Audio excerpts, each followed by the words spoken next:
Welcome back to the Top 6 show. Hit the like button, subscribe to the Football Terrace, and make sure you join our transfer group chat as well. The QR code is on the screen. Brilliant panel for you tonight with Giuseppe, Kate, Ram, Sard, and man like Henry, as we look ahead to a weekend that sees England in their first ever international final on foreign soil. We're looking at some of the big transfers. As we know, from probably Monday onwards, everybody's minds are going to get back to Premier League football as transfers now start to complete. We're looking ahead at what was a crazy day in South American football with a Brazilian player being shot by a policeman and Darwin Nunez, I will say this on the outset, rightfully fighting the crowd, the Colombian crowd as well. So lots to sink our teeth into today. Panelists, how are you? Are you all well? You all good? Yeah, man, I'm still recovering from yesterday. Me better, mate. Coming home, mate.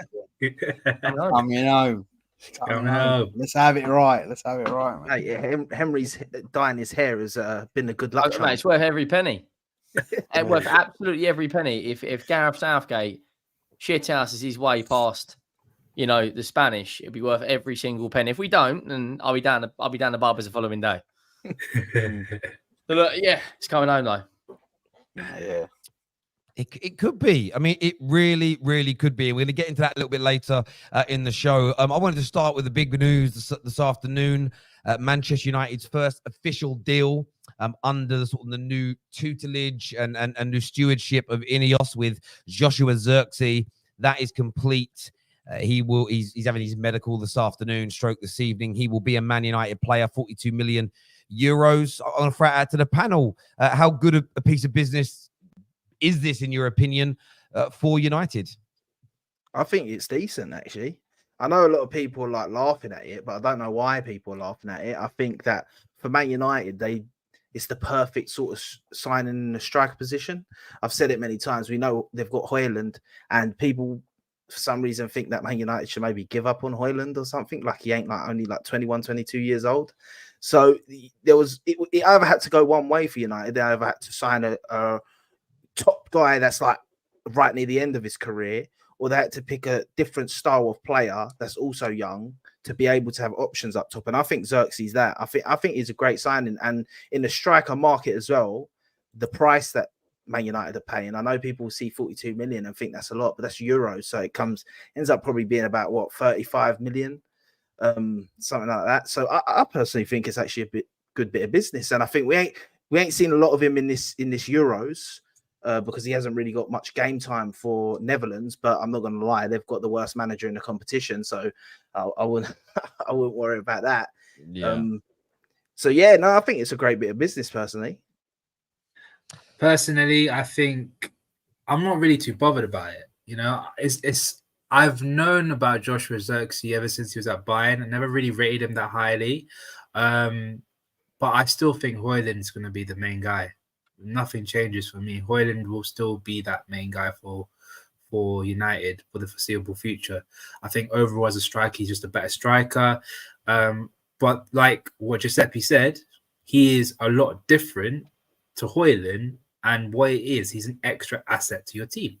He's a lot more technical on the ball. He's not as physically dominant, but he's better on the ball, linking up play with other players. A lot better than Rasmus Højlund. And Højlund's more, I see him more as a guy that will is a poacher, try to get in the box, getting some goals, do the hold up play from time to time, but really be direct at the centre backs. Joshua Zirkzee is nothing like that. He's nothing like that.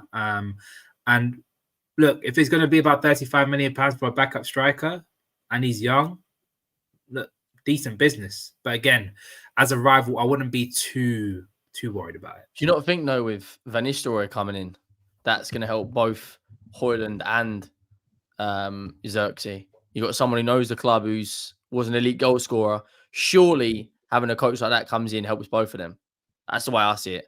And if Højlund gets an injury and they didn't bring Joshua Zirkzee in, who would they have?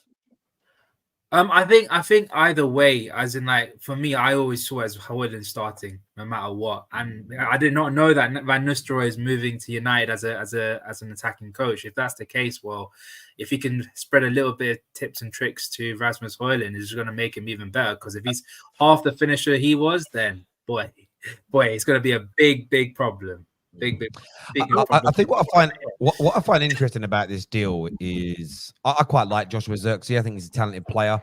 Very, very aware that there is nothing about him that screams sort of 30 goal a season prolific. However, if you look through his career, I think he has around 200 plus games, around about 100 plus GA across that. So he is someone that contributes, which is nice. But I even like what we've done in terms of the payments. So I saw a few United fans kicking off saying Ineos's first action is to pay £2 million over the buyout clause. Like, what a disgrace. And it just ignores the people's lack of understanding when it comes to the sort of football finance element. Yes, we've paid slightly over the asking price by about €2 million, but it means we can spread the cost over the 5-year period of his contract, which is what you need to, like, people don't realize when people read these statements from journalists, they go, oh, Arsenal have only got £80 million to spend this summer, like cash wise. Yeah, but that £80 million can get you nearly £300 million worth of player because you don't spend it all up front. And I am at a point where I feel like Elon Musk has got to do this on X, where if people mention net spend, they should get a lifetime ban because it's pure misinformation. So I'm quite happy with the way we've structured the deal as well. It's smart. You've seen I know a lot of people get at Chelsea for their last 2 years, but the one thing you can't take away from them is that they've been very clever when it's come to the financial structure of a lot of their deals. It really, now some will say, oh, giving out 8-year contracts is bad business. That remains to be seen, especially when it comes to the players that they've invested long-term in, the likes of Caicedo and co. But what it has done, it means they're still able to spend now. If they'd have signed those guys up to 4-year deals and still spent the same amount of money, that £1 billion+ in the last 2 years, they'd have a lot less money to spend this summer. So I like the player. I like the structure of the deal. I like that we're working on multiple deals at the same time. And for some people, they'll look at that and think it's not that impressive. It is if you go back and look at how Man United have operated. You know, what we have done in the last decade goes right back to the Fellaini deal. Could have signed him for like £15 million, but went past that deadline by 3 days and then signed him for 27 million. We've been doing that ever since, like paying almost double the price for somebody that wasn't even a number one target. So to see us spread our costs, work on multiple deals at the same time, buy talented players that are also not extortionate. They're not, like, Zirkzee's not coming in and everybody's going to go, a lot of pressure on him. I feel like if Woodward would have signed Zirkzee, we'd have paid 70 million for him. I just have this like gut feeling that's the type of thing we would have done. So overall, I'm really happy with this deal. Of course, I need to see the fruits of this labor. How we play football is going to be far more important than the financial dealings and the operations off the pitch. But as a Man United fan, I'm very happy with the way we've orchestrated ourselves. And De Ligt's on his way. We've got the bid for Leny Yoro accepted. Conversations with PSG over Ugarte are looking pretty good. And a lot of sources in Liverpool have stated that Everton are quite resigned to losing Branthwaite. And they know they're not getting their £70 million. And I still think we need more. Of course, our squad isn't going to be complete this summer, regardless of who we sign. But I look at the overall business that we're looking at, and yeah, I'm quite happy. I'm quite excited about watching the team playing pre-season and hoping to see some real progression with our style of football with the new coaches that we've employed for Ten Hag as well. So far, I think a very good start from Ineos, Ashworth and co. But more of the same, please, really, because we're it's baby steps in the grand scheme of where we've got to get to. But so far, so good, I think. I completely agree with what Terry's saying, and I think you have to look at this with looking at the past and what Man United have done in the past, and looking at how they've bought players in the past. You know, they always have a main target, the Galactico, as you want to call it, their player that they want to bring in, their star player that's going to cost them shitloads of money. They always have that one player. This time they haven't really had that one player. They've been going in for multiple players. They've been testing the waters. They've been, for instance, the Leny Yoro deal. I mean, listen, at least they're throwing their hat in the ring. Do you know what I mean? At least they're saying, you know what, we're here. We're willing to pay the money. Like, we want you. Do you know what I mean? So I think for me, looking at Man United and looking at how they're doing their deals now, I think it's much more better, much more organized than how they were doing it before. And it just shows that the new leadership is actually taking charge and saying, you know what, we're going to be a bit more organized with the way that we're chasing these players, but we're not going to be like just throwing the kitchen sink at it all the time, because it's not a rush for us. We want to get the right players. We want to get them at the right price, and we want them to come in and be most comfortable. And I think, Terry, you said that there was something saying that it's obviously Carrington's a much calmer place now. It's not as much of a mess as it was before, and I think that's another thing that they've added. Yeah, and BF here says, Terry, it's a fair challenge, to be fair. So don't you think you should wait until these plans come to a bit of fruition first before you feel optimistic? I get where you're coming from, but it's like, yes, I think you should wait before getting overexcited. I'm making no claims. I'm not sitting here saying, I love the start. We're back, baby. We're going to challenge for the title. We'll be Champions League winners within 2 years. We're going to play the best football in the league. Those claims are not being made. I'm just seeing my club behave differently, and I think it's a good start. But as I've stated, I need to see the fruit of this labor. I'm not making any predictions about where United will finish until I've seen us kick the ball in pre-season, until I've seen us finish this summer transfer window, and you see what the squad's looking like, how we're playing football. But we're assessing the business thus far and the actions thus far, and I don't think there is too much to be critical of. Now, if you are critical of it, that's absolutely fine as well. Come on, it's either in the comments or on the panel, say why you think it's wrong and say what impact you think it's going to have upon the club. I'm just stating that so far the baby steps have been very, very good, in my opinion. There are areas I'm concerned with. I look at De Ligt. I'm a bit worried about that signing, stated it many times. Keeping Ten Hag, I'm going to get behind it. I'm going to support it and be objective. So I'm not going to be looking for every single bit of negativity and throwing the baby out with the bathwater. But I am skeptical. But I've said all along, I've got what I wanted, which is key football decision makers with a pedigree and a background. I just don't want to nitpick every single decision and be negative every single step of the way. I'm going to give it time to cook. So I'm just having a bit more of a positive outlook. Unless things start going wrong on a regular basis, there's no need for me to be negative right now. It's just there is zero need, in my humble opinion. So I really like the challenge, though, my friend. Don, welcome to the show. Good to see you back, brother, on the terrace. A little bit late coming in. So this here says Serie A young player of the season for 35 million, slightly above the 33 million release clause. However, it's in exchange for more favorable payment terms spread over 3 years. Unreal business is what Mr. Hussein says here. Terry, I was just gonna say, actually, listen, props to United right now, man, because I actually like how they're moving in the window. They're not trying to overpay for players. You know, Man United over the years, they're known for overpaying for players when it comes to wages, when it comes to the fee. Same thing as Chelsea. Both of our clubs have inflated the market. You know what I'm saying? And after the whole Neymar deal, the market went crazy. Some of these players that were like 40 million, 90 million.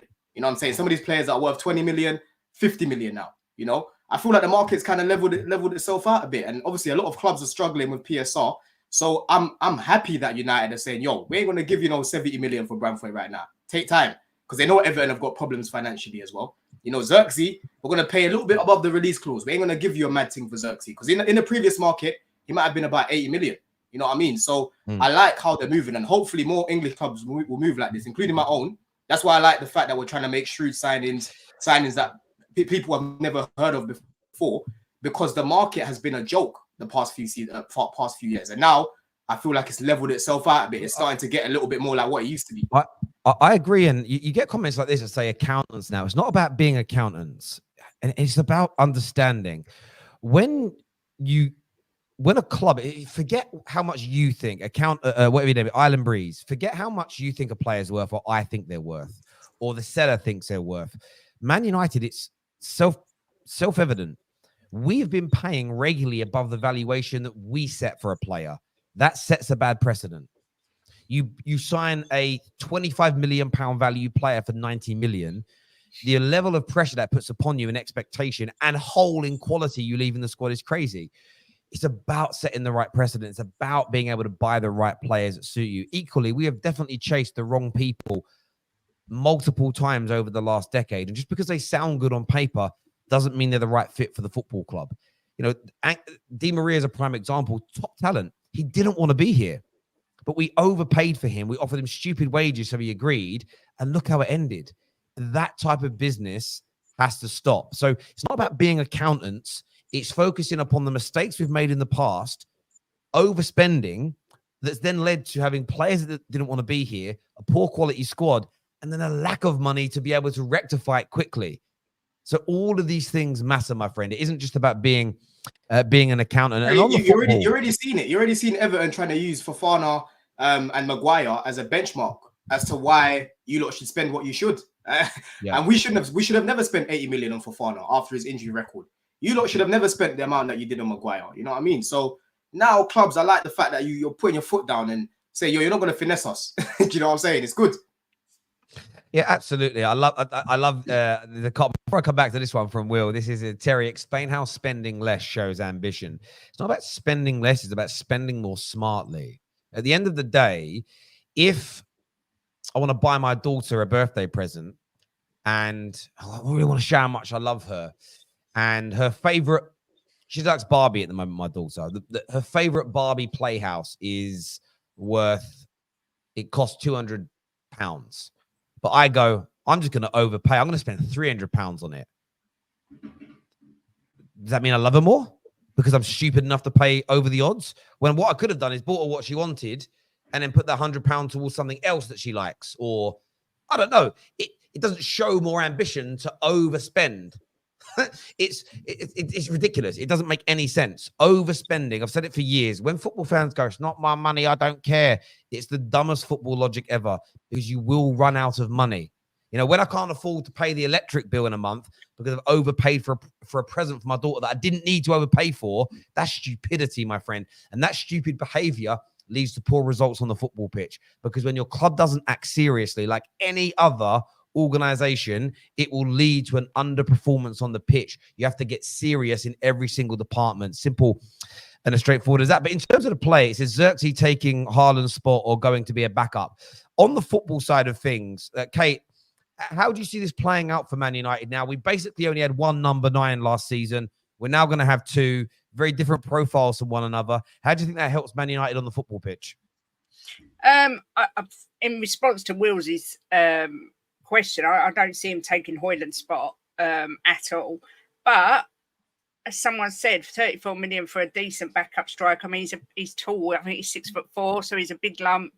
Ten Hag obviously was keen on him because I believe he met personally with his management to get it sorted.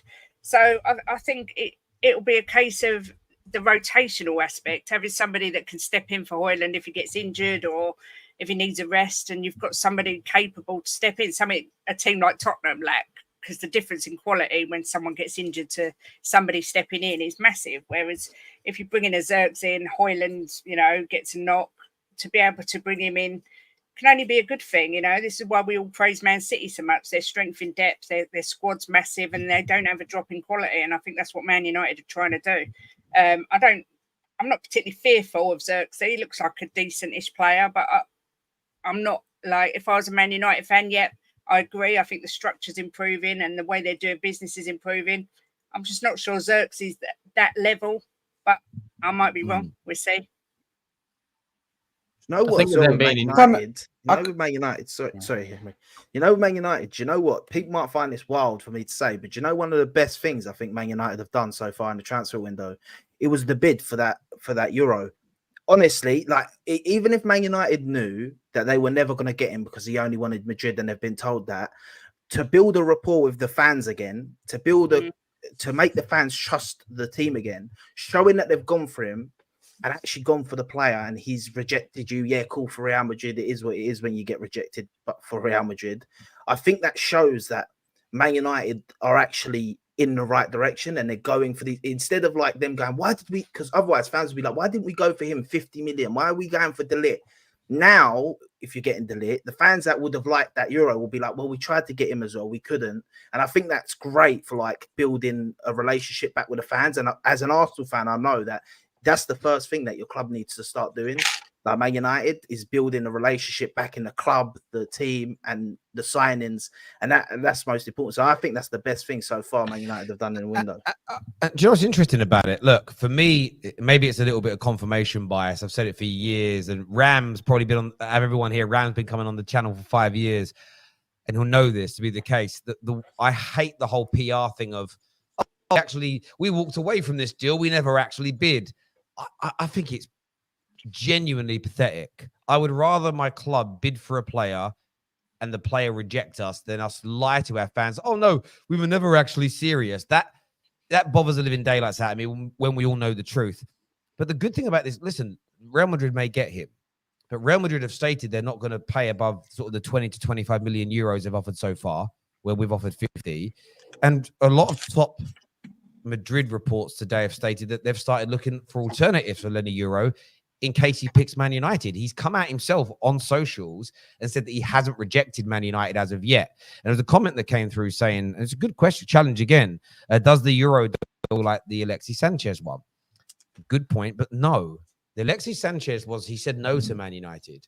So he trebled, I add, the salary that City offered.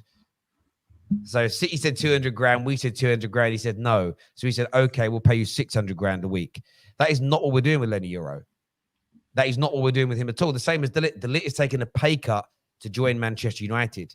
He's coming in and will be coming on to more of an incentive-based salary. So it's those little sort of nuggets of information that make me feel like we're not just saying to Leny Yoro, look, I know you want Real Madrid. I know you've got no desire to come to England, but instead of being paid 80 grand a week at the Bernabeu, we'll pay you 250 grand a week. That isn't what we're doing. So that's why I feel even if we miss out, I'll be gutted, but I feel like it's the right approach. And I just think you've got to go in for these players, and it shows the ambition. We're looking to try and sign 2 centre backs, and I think out of the main 3 we're looking at, De Ligt will happen if you look at it from this point of view. And I think we get one of Branthwaite or Leny Yoro, and you had De Ligt and you had either of those other 2 to your back line with Lisandro Martinez.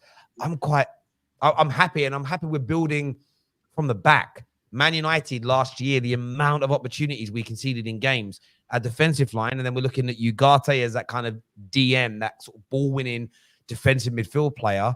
I quite like that business, shoring ourselves up at the back first and then moving on to the attack. I like that approach. So, yeah, I don't think it feels like the Sanchez deal in any capacity personally, but good challenge there, my friend. This here says right player, right position, right price. The three RPs. I like that. I never thought that before.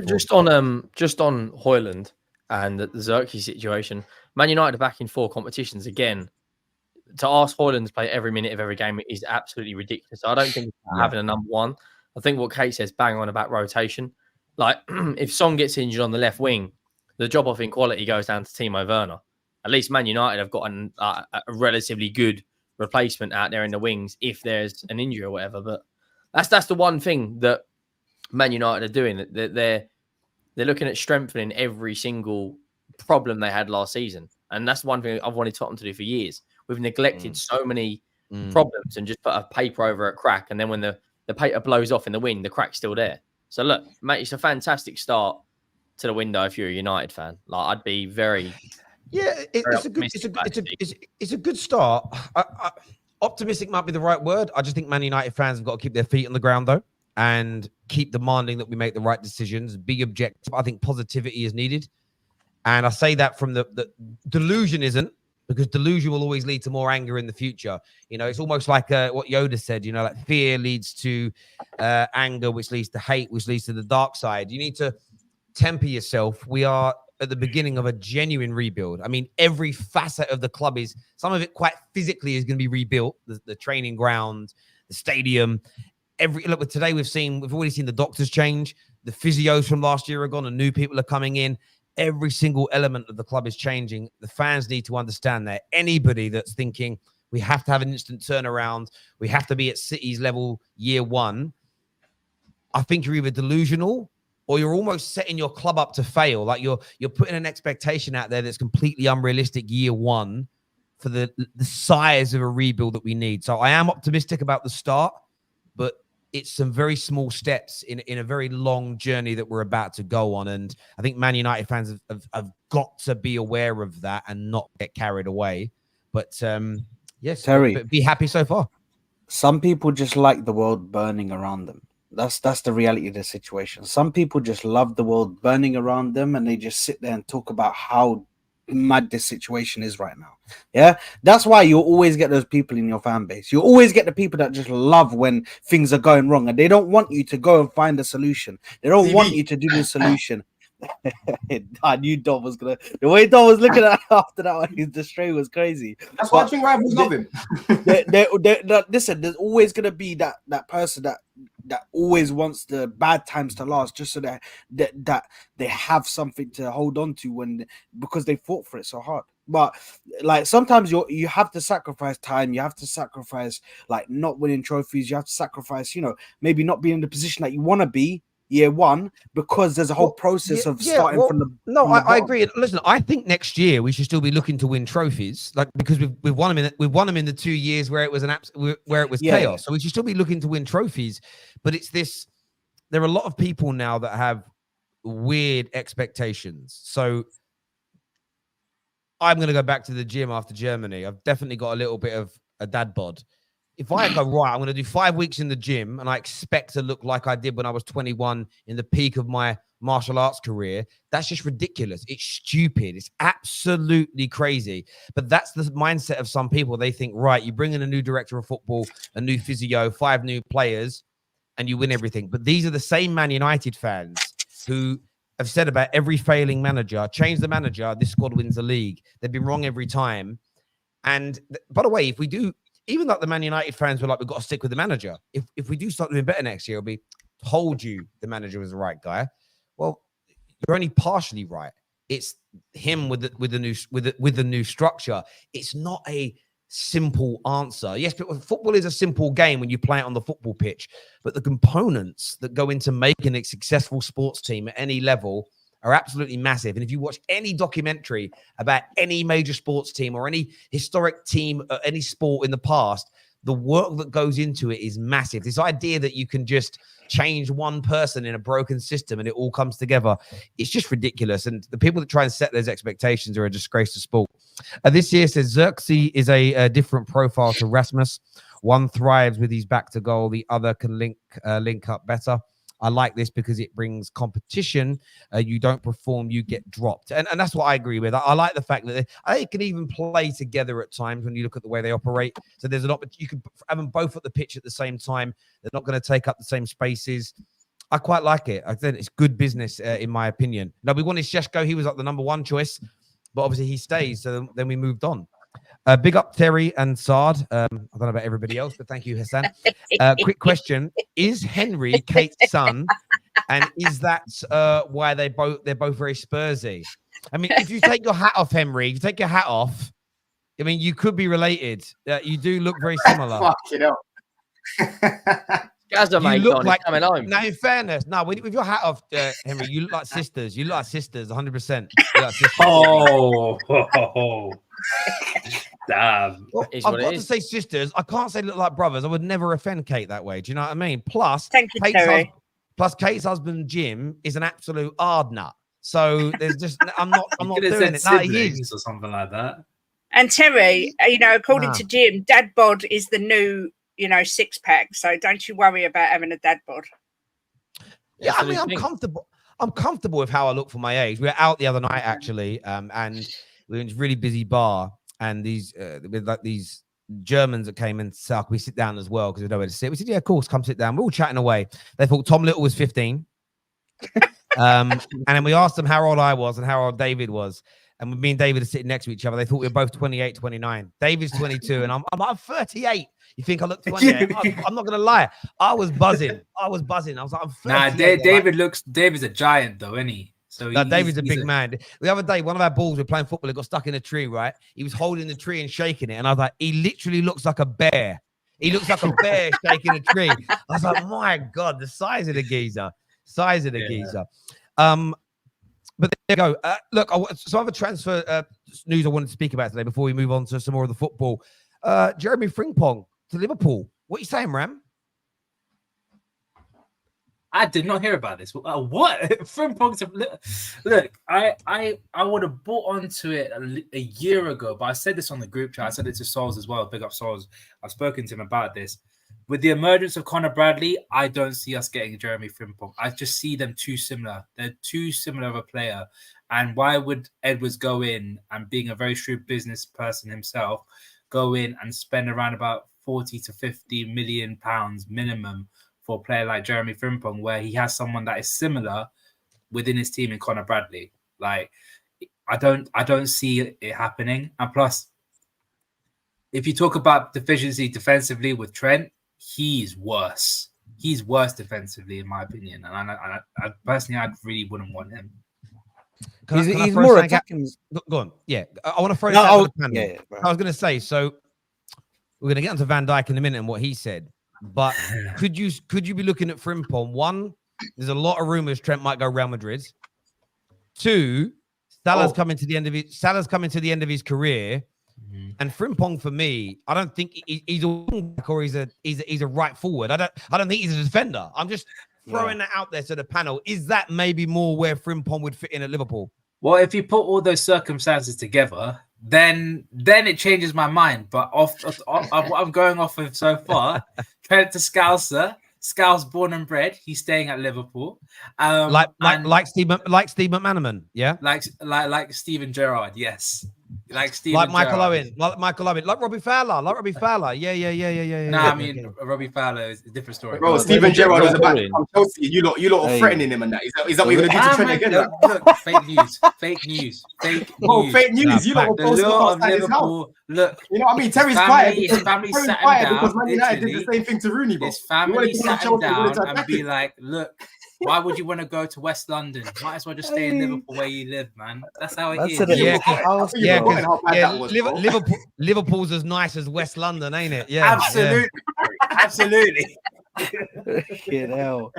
No, I think on the Frimpong thing, he's way more of an attacking threat than he is a defensive sound defender, to be honest, in my opinion. From what I've seen from Bayer Leverkusen, like, he was always in an offensive role. He'd always be making the runs from the right into the box to try and get into the back post and try and put a ball into the back of the net. So that's how they utilized him. And defensively, he may have it. I've not seen him really in that role, because at Bayer Leverkusen they use him more as an attacking threat. So I don't think it's tested yet, but he could come to Liverpool and end up being a good defender. We don't know. But right now, what we've seen is his attacking threat is very good, and that's something that could definitely be utilized. It all depends on how Arne Slot looks at it and looks at bringing him in. Do you know what I mean? How does he use his fullbacks?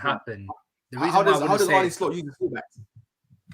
So from what I've seen, they're more similar to what they're basically attacking fullbacks. Like I know Mark before, when they won the league with Marcus Pettersson, he was a very much a fullback that bombs up and down the pitch.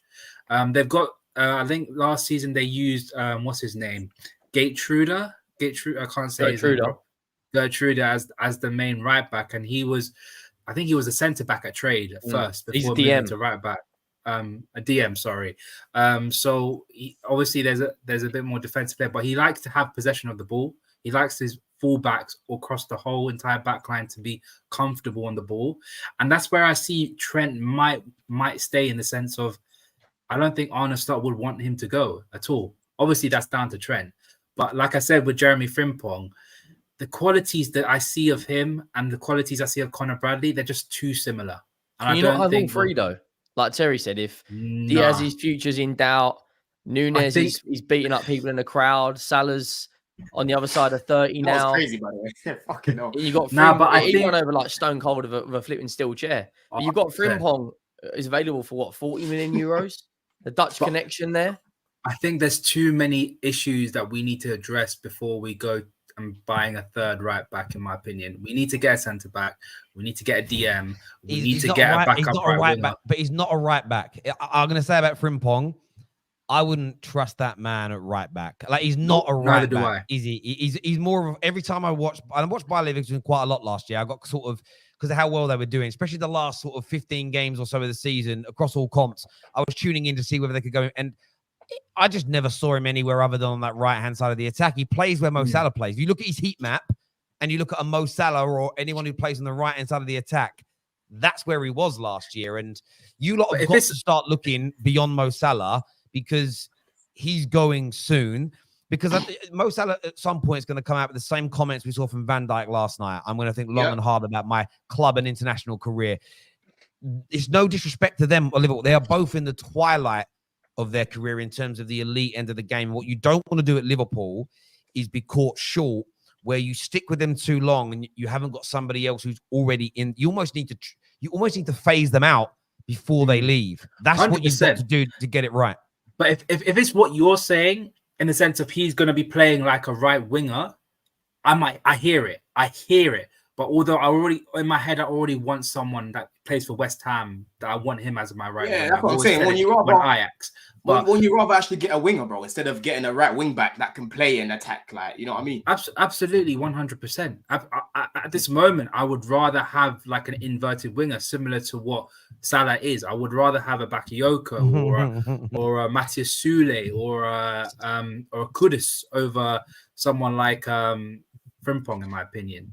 But for me, I think at this moment we need to get a backup right winger and a backup centre back. Oh, so at West Ham, you talk about Kudus or you talk about Bowen?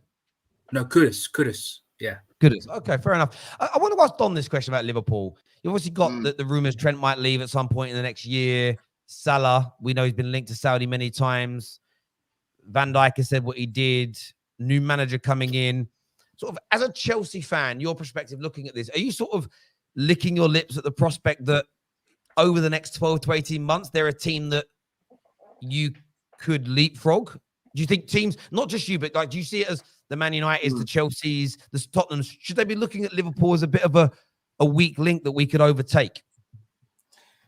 It's hard to answer that right now, Terry, because we don't know what sort of business they're going to do in it. That's why for me, I always predict at the end of the window.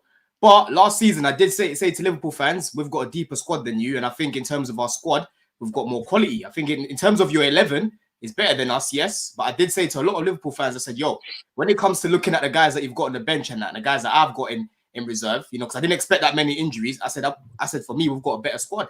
And I still think we've got a better squad than Liverpool at the minute. So me and Ram have been going back and forth in the group chat. He's been going back and forth with Ches. You know what I mean? I think Liverpool fans are in for a big surprise next season when it comes to us. You know what I'm saying? I think they're in for a big surprise, man. And I'm not really looking at Liverpool right now concerned or worried. I'm looking more at Man City and Arsenal. They're the ones that I'm trying to reach right now. You know what I'm saying? I think what you think Chelsea is going to happen is what is going to happen to United. Personally, for me, I personally believe that what's going to happen to Chelsea, that you think is going to happen to Chelsea, is going to happen to United. With you lot, I get what you're coming from, but there's no foundation to what you're actually believing, because the players that you believe in and the players that you're rating to a high level, which they are quality-wise, they can't stay fit. They haven't. Look, Nkunku, you know me, Don. I've spoken about Nkunku. I love Nkunku, but he can't stay fit. He's had an ACL injury, and then he had multiple ankle injuries as well. Like, bro, it's not just about those guys, because even without those guys last season, I was still saying Poch has more than enough to be winning a lot more games if he sets us up correctly. Yeah, majority of those guys that you're speaking about, bro, we did not have. And in our last 20 games, you picked up 2 more points than us, and we were playing shit most of that time. You know what I mean? So Liverpool fans aren't that far off of Chelsea as what they think they are, bro. In my opinion, and for me, bro, hold on, bro. For me, I don't see as many injuries as what we had last year, because the whole style. The style of how we're playing has completely changed. It's now possession style football. Like Terry and Man United, we've changed our medical team as well, because that was clearly a problem. So you're always going to get the likes of Nkunku, Reece James, and that are injury prone. But I don't see as many injuries as what we had last year, bro. You know what I'm saying? But then it's how they come back, though. Like Wesley Fofana, didn't he have like a double ACL? Like he's done his ACL twice. We've got Tosin in reserve. We don't need to depend on Fofana. But is he okay? I rate Tosin, but is he at the level of what Fofana was when he's at Leicester? Bro, he's not better than Fofana, no, but he's a very good player. That's But why then Man that's United my try point. hijack. That's why but Man you're- United try hijack, and that's why Newcastle try hijack as well. But a lot of Chelsea fans are saying that players like Fofana and Adebayo, look, Adebayo's a decent defender, but I don't think he's an incredible starter, in my opinion. I think if you put him Better next starter to the than likes of Chelsea, like that's for sure. Saliba or Gabriel, he's not at that level. If you put him next to the likes of Van Dijk or Konate, I don't think he's at that level. If you put him next to the likes of Lisandro Martinez, I think Martinez is like a tier ahead of him. Like I don't Yeah, but think Ram, he's this at is I think where you he's go a great wrong, though. squad player, but not the level of a starter. But Ram, this is where you go wrong though, because what you're doing is comparing it in comparison to other teams instead of focusing on how it's gonna work for our team, yeah, and what we're trying to build and how we're gonna play. You know what I mean? Last season, yeah, Palace didn't have all these world beaters that you're talking about, but they were playing better football than Chelsea. They were playing better football than Man United because they had a proper coach. So stop focusing on, but Saliba is a better defender than Tosin. Yeah, but we've got Van Dijk and we've got that. No, bro. It's all about the team, bro. I'd rather have sevens out of 10s instead of 9 out of 10s in terms of rating, that play well together. You know what I'm saying? Instead of just focusing on individuals to bail you out like what we was doing with Cole Palmer. But I think Tosin, the likes of Tosin for me, you guys kept banging on about Chelsea haven't got any Premier League experience. Chelsea haven't got any experience, this, that. We've gone inside a guy that's nearly 27, over 150 appearances in the league, and is the exact profile that we need to play Maresca style football. And for me, he's better than Disasi. Yeah, we had to depend on Disasi all season last year. If we've got the likes of Tosin coming in, hold on, bro. If we've got the likes of Tosin coming in for Fofana, I am not worried because he offers height and he can play out from the back exactly how Maresca wants us to going forward, bro. You know what I'm saying? So you're focusing too much on it, but we've got this guy. I'm not talking about the player quality in general. I'm not talking about the player quality in general. I'm talking about, look, I don't think Lisandro Martinez will do well in Liverpool, but Lisandro Martinez for Man United is great for them. And I say the same thing with everybody. I'm talking about what these players do for their football club and compare it to what Tosin Adebayo, and you're looking at hypotheticals of how he's going to work under Enzo. I don't see him at that level of what Lisandro is or what Van Dijk is for us or what Saliba or Gabriel is for Arsenal. So let me ask you a question. Let me ask you a question then, Ram, because for me, I've already told you, the only way we're going to challenge is if we can keep everyone fit, right? So your skepticism on Chelsea is the fact that you don't think our players are going to stay fit, right? But away from those guys staying fit, I still think we've got a good enough squad to finish top 4, even before Tosin and that came in, right? So what I'm going to ask you now, do you think Liverpool are going to challenge next season then? No, I think we'll get minimum. I think my expectations as of this moment, minimum 72 points. I don't think we're going to challenge because I think Arsenal and City are just ahead of us. So hold on. So where do you think currently you're finishing next season? With your squad right now? As it stands right now, top 4, bro. As it stands right now, top 4. And I'll lock in my prediction at the end of the window. I predict, bro. With a new manager as well. I predicted top 4 last year with unknown players that I didn't know much about. The likes of Jackson, the likes of Gusto. We've now seen these guys a further year. Yeah, Jackson bagged how many goals? 14, 15 Premier League goals in his first season. Could have bagged more than 20 if he was serious. Yeah. Our problem last year was our defense. And for me, like I said, Maresca's going to sort that defense because Leicester last year had the 3rd best defensive record and they scored the most amount of goals. People tell me it's the championship and that. But at the end of the day, it's still the principles of football. You still have to be able to put the team together and do what you need to do. You know what I'm saying? So people are still sleeping on the manager that we've brought in because they don't know much about him. You're going to learn about him this season. Trust me. You're going to learn about him. Don, that's funny because I don't know about you personally, but a lot of Chelsea fans, when Arsenal brought in Arteta, were laughing at us. This guy's no different. I wasn't one of them, bro. I'm not saying you, but what I'm trying to say is this manager, he's not proven. I don't care what anyone says. This manager is not proven. He might be, great. Yeah, and I won't say he ain't going to be great because I've watched my team get a manager that had no experience and he's brought us to challenging again and brought us to a level where people didn't think Arsenal would be in a long, long time. Yeah. So the thing of the championship, brother, he won it with a Premier League team. So for me, that's you can't standard. So we'll see. By the way, barely won it. By the way, Leeds had a Premier League team. They didn't come back up. Leeds had a Premier League team. They didn't come back up. No, but No, did bro, Leicester have a That- Premier League team? bro, And Leeds is a Leicester completely had different Leicester, matter. Hardy, Leicester lost James Ndidi. Maddison, and they lost my man, the winger. What's the winger's name? The one that went Newcastle. Harvey Barnes. Harvey Yeah, but they Barnes as even well. brought in- Yeah? they even And brought Leicester in were players on their like- knees. Before they Didn't got they bring- relegated, Leicester were Didn't they bad. bring in that boy from Sporting, Fatawu? They Yeah, also very brought highly in- rated. Yeah. They also brought in They- Winks. Now Winks ain't the The best, only- but Winks is a Premier League level player, a mediocre Premier League level player, but he's a Premier League level player. Yeah, obviously. What are you trying to do then? You're trying to undermine. Harry he got upgraded flashbacks when there. Winks Henry, upgraded sorry, by Henry going to got Leicester flashbacks, because he bro. won a trophy, but that's besides the point. But Chelsea next what is your season, point? Don. Yeah, no. All I'm saying is Chelsea next season now. With all these signings that you're saying, you should actually be competing now, because from what you told me with the right signings, and now you're telling me these are the right signings that you're bringing in. Mhm. Yeah, and the whole thing of if we get in, you can't make your prediction if you get injuries or not. That's not. No, you that's, can't bro, do that's that. why I'm confident. That's why I'm confident enough right now as it is to say top 4. Because Giuseppe, bro, last season, bro, yeah, I played Spurs with 14 injuries, bro. Yeah, I was seeing guys dropping week after week. In order for me to come out and say we're gonna compete next year, I actually need to see the evidence first of people staying fit.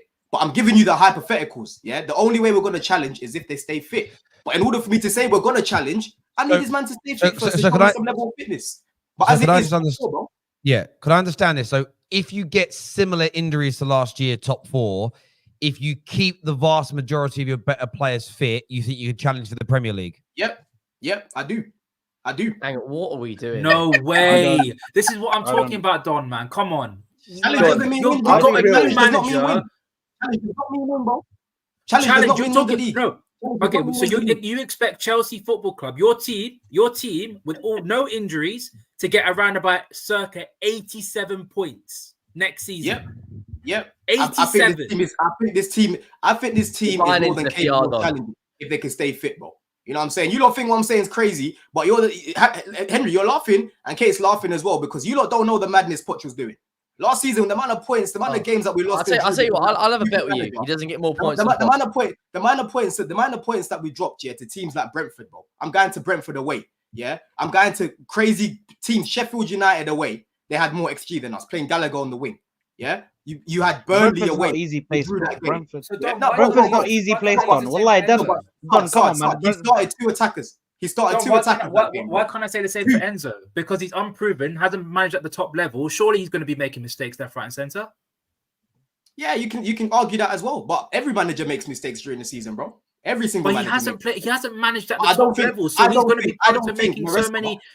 Hold on, bro. I don't think Maresca will make the same level of amateur mistakes that Poch kept making, bro. That's the big difference there. Poch, But how do you know? Our squad is a complete mismatch to what Maresca was using last. With his style of play. And I've literally watched Leicester's season back, so I know what style of play Maresca is going to bring to the team. But we're You know not what I mean? talking You talk about Leicester, Harry Winks. Don. Harry Don, Winks didn't Don, look great in the Prem. Guys, In I'm Maresca's gonna system, he looked amazing. I'm going to go to some of the super chats here because obviously the viewers want to have their say. First thing, Matt says, Don isn't wrong about Liverpool. Aren't that far off Chelsea. Remove Klopp and the gap is very close. But he then goes on to say, Matt, that Don, that prediction of top 4 with a championship manager is like me pulling Beyonce. Not happening. What? He then says that he thinks that Don's drinking prime hopium with those predictions. This year says, I agree with Don. People will learn about Maresca, How did including bookmark this, Chelsea bro? fans. Listen to this bold claim. Like, listen, if you're confident, listen, I look at it this way. I don't think you'll challenge next year, but again, it depends what you define as challenging. For me, challenging is with 3 games to go, you're still capable of winning the league mathematically. That's so you've got to work out where I'm not there yet. I'm not there yet, Terry. I think it's No, I think majority of the time. yeah. No, and I understand that, and I think when it comes to the injury side of things, and again, you got to wait for your window to actually finish. You got to wait till you kick a few balls. But I think Chelsea have got a chance of top 4 next season. 100%, I agree. You've got a chance of it, and you could, if the football's as good as Maresca's Leicester were playing it, and you keep, you're not running these players into the ground and they stay fit. I think you can make the top 4 next year. I don't think that's an outrageous claim. Terry, Challenging. I think that's too far. This is Don't the you thing. feel Hold that? on. Don't you Hold feel on, that? let me just say something as well, yeah, Ram, before you come in, because last season one of the main things that Chelsea, that rivals even, in general kept saying about Chelsea is Chelsea turn up against the bigger sides. You know, it's just Chelsea struggle against low blocks. Chelsea struggle against the lesser sides. Yeah, I told you, look, I've got a rap sheet where we lost games mainly because of the manager than the players. And if you want to talk about the players, when I'm talking about the likes of Nkunku is not missing the same amount of chances as Jackson, bro. Yeah, most of those chances that Jackson was missing, Ram. You know about Nkunku because you've been banging on about him for time. Yeah, he is not missing these chances, bro. Dewsbury Hall, I spoke about this guy before we even signed him. Yeah, when I did my video on Maresca, I said this is a guy that's going to get a big move. And for me, he's going to add more goals and assists from the midfield. That's something that only Cole Palmer was bringing. You know what I'm saying? The likes of Tosin, I think we lose less games with him instead of Disasi, bro. That's my take on it. You know what I mean? And if I'm proven wrong, that'll be it. But this is my opinion. You know what I'm saying? And time will tell. Time will tell. I hear you.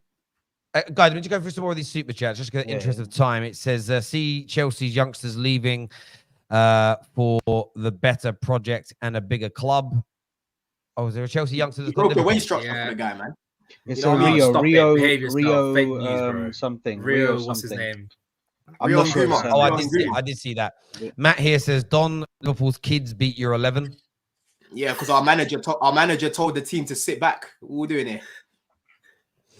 I honestly believe, Don. I think you're setting up Enzo to fail, mate. I really do. I'm not setting him up to fail. No, I really because you're putting up challenging. Because way too many expectations for this guy, and if he makes these naive mistakes, which I know Arsenal fans can attest, because Arteta did make these mistakes in his first season, a lot of you Chelsea fans are going to turn on him, like how you did with Poch. And I hear what you're saying, that he's a great up and coming manager. I can hear you saying he's going to get us to challenge in the next 3 years. I hear it. I hear all that. But this season, it's just too much. But Ram, I never said I expect him to challenge. That never left my mouth once. Yeah, Terry asked me something about the injuries and whatnot, and what I believe can happen if we can keep players fit. I said if we can keep players fit, I've said in my opinion, this team is more than capable of challenging. But my expectation for Maresca is to get top 4, win that the Conference League, and to challenge for all the trophies. That's my expectation. But that's my expectation. I want to make sure I get that. But if the majority of star players stay fit, you expect him to challenge for the title? No, I wouldn't say expect him, but I think they're capable. I think they're capable of doing it. But I still wouldn't expect it because we're yet to see that evidence. You changed the words there, Don. You changed the wording because before. You said capable, bro. We will challenge, but now you're saying I think you got a message from Chen saying, "Hey, I didn't say we'll challenge. Don't do that, son. Don't do that, son. No. Terry asked me this weeks ago, bro, and I said the exact same thing back then. I'll say it again. I said this squad for me, if they stay fit, is capable of challenging. That's what I said. Yeah, of competing and challenging, right? But my expectation is to get top 4. That's my expectation. Yeah, if we're in a position where we're challenging during the season, my expectation may change or will change, in fact, because I want to win it. You know what I mean? The evidence of people staying fit, the evidence of people staying fit right now isn't there for me to say, yeah, we need to challenge. That's my point. The only thing I'll say, sorry, because I know Tel wants to get to the super chats. I just want to say something quickly. Yeah, I think whether they stay fit or not, I don't even think that's even something to fully focus on.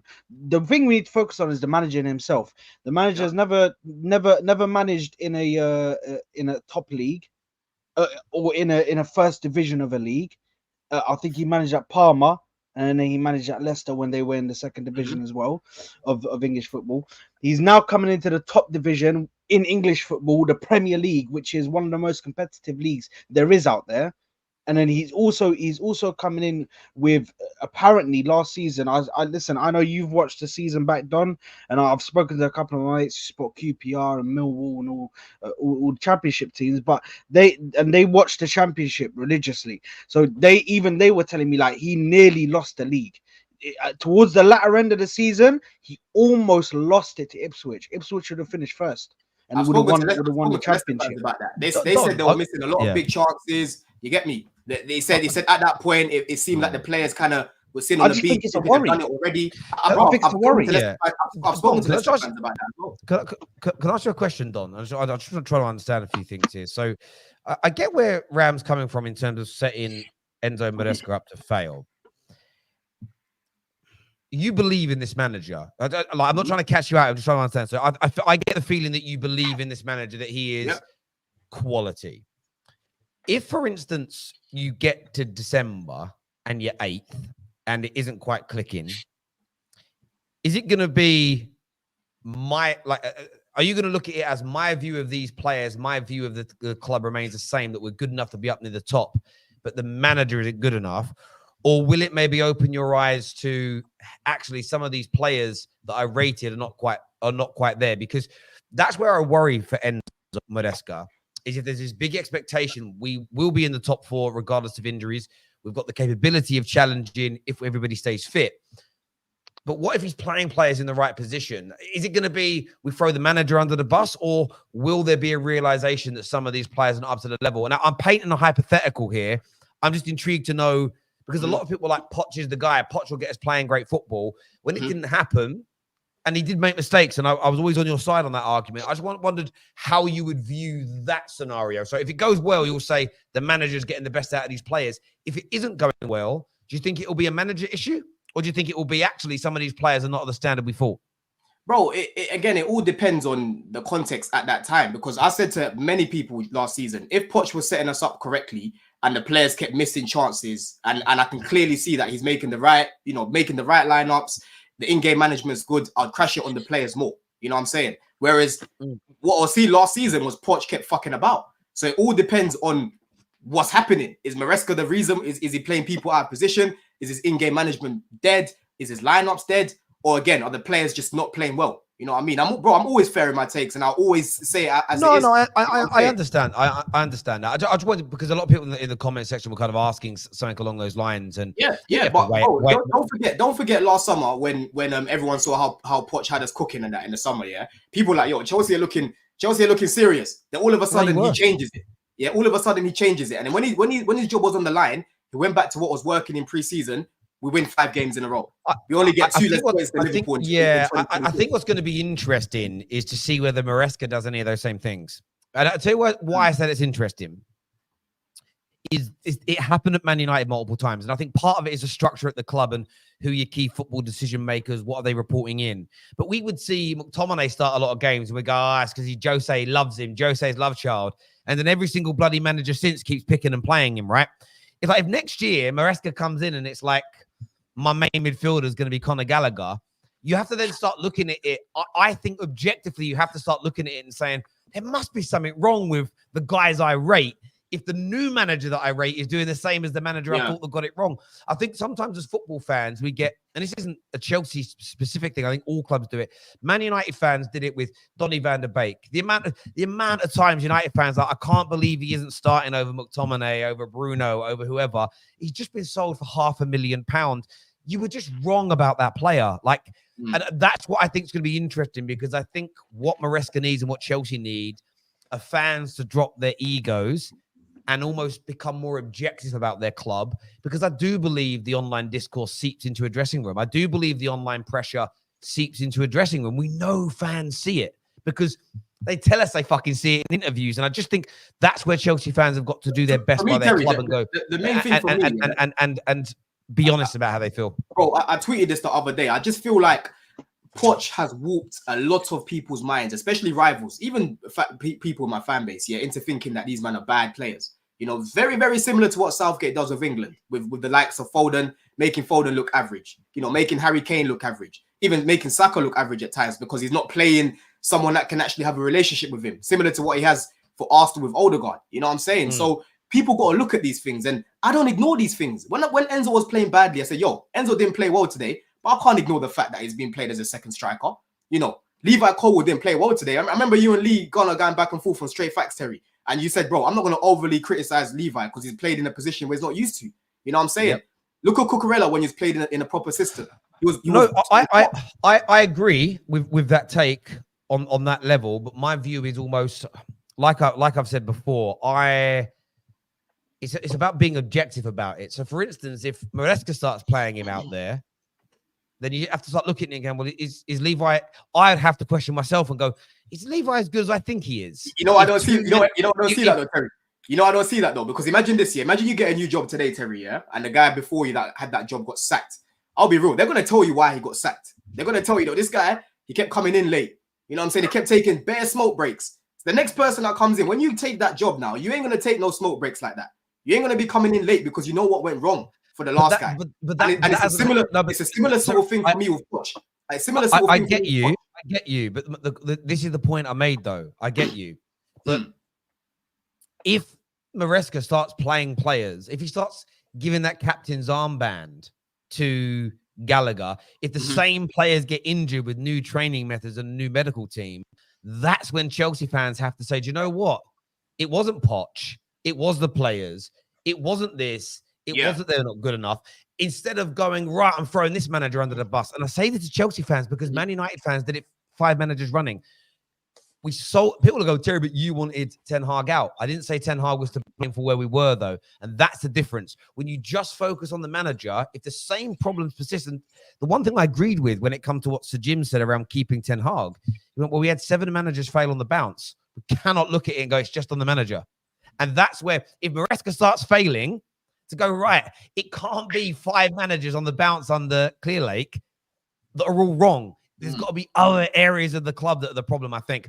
We're going to finish these super chats before moving on to the next talking point. It says, Don, name 3 players, Chelsea, that start for Arsenal or City. I can only name one, and that's Caicedo.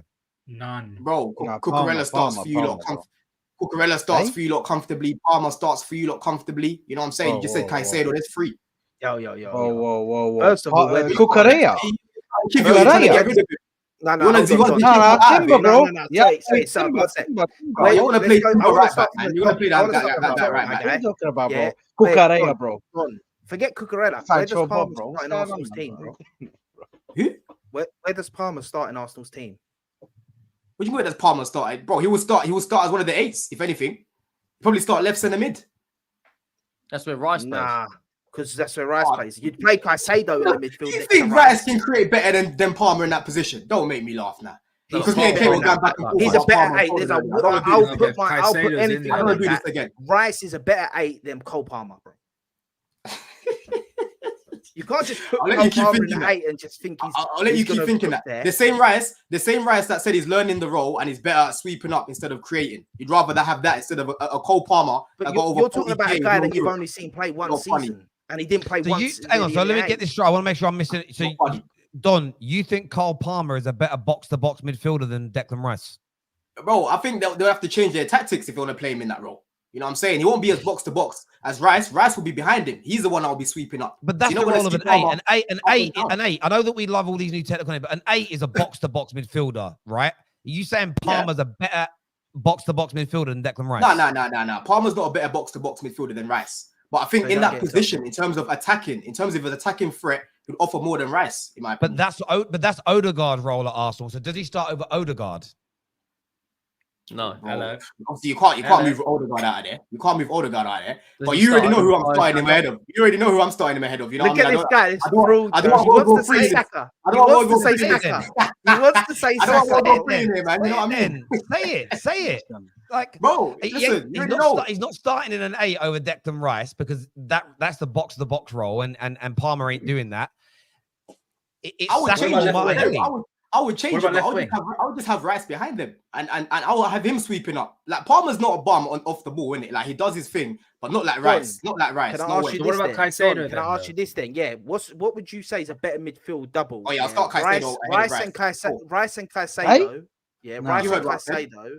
Nah, Don, you're bugging. Rice, bro, I'm taking Caicedo over Rice any day of the week, bro. Can we try to do one voice at a time, please, just so that the viewers can hear everything? Sorry, boys, go on. Don, just answer this here. Sorry. So, what would you say is a better midfield pairing? You know, Rice and Caicedo, or Rice and Palmer? Caicedo and Palmer. This guy, man, you're such a fool, bro. You are so shit. Your club wanted him, bro. Your club wanted him. No, Caicedo. Let me tell you something. Guys, just break this down. Sorry, Don, just stop a second. Let's break this down a bit more. When you're talking about that, Giuseppe, is that in a double pivot? Yeah. So in a double pivot, You think that Caicedo and Palmer would be better than Caicedo and Rice? Nah, man, that's not what I'm saying. That's not what I'm saying. I'm saying, But that's what Palmer, Giuseppe's asking. saying, yeah? That's what I'm Giuseppe's asking. This is what I'm saying, Giuseppe. This is what I would actually do. Jokes aside now, this is what I'd actually do in it, yeah?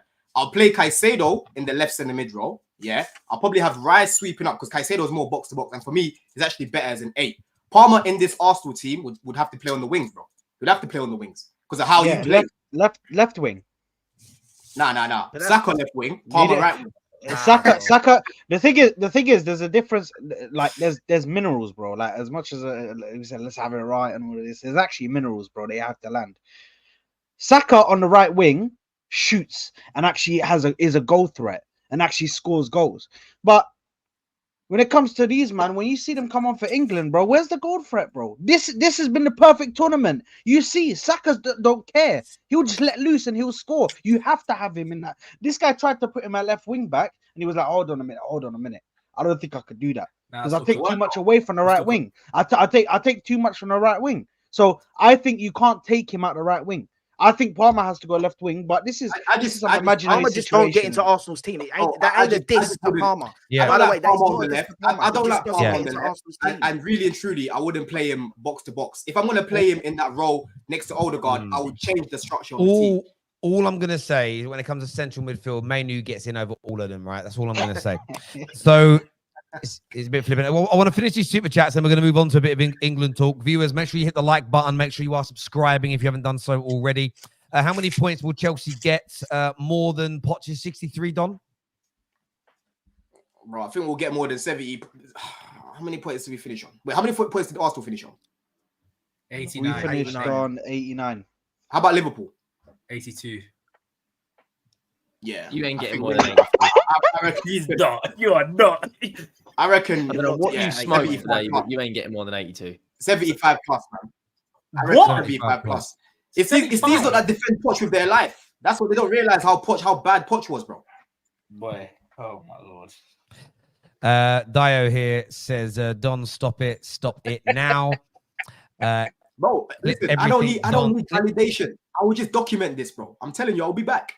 Oh, we all will. Don't worry about that. We all know about the receipts, bro. Come on. It's funny how something, bro. Why is Don and Ches, bro? Both of these guys have just sat this whole summer, just documenting. They're just saving messages. They're just writing stuff down. I don't need to convince people about my team anymore. I don't need to do that. Certain people have made up their mind. Caicedo and Enzo hit like crack, innit? To most people.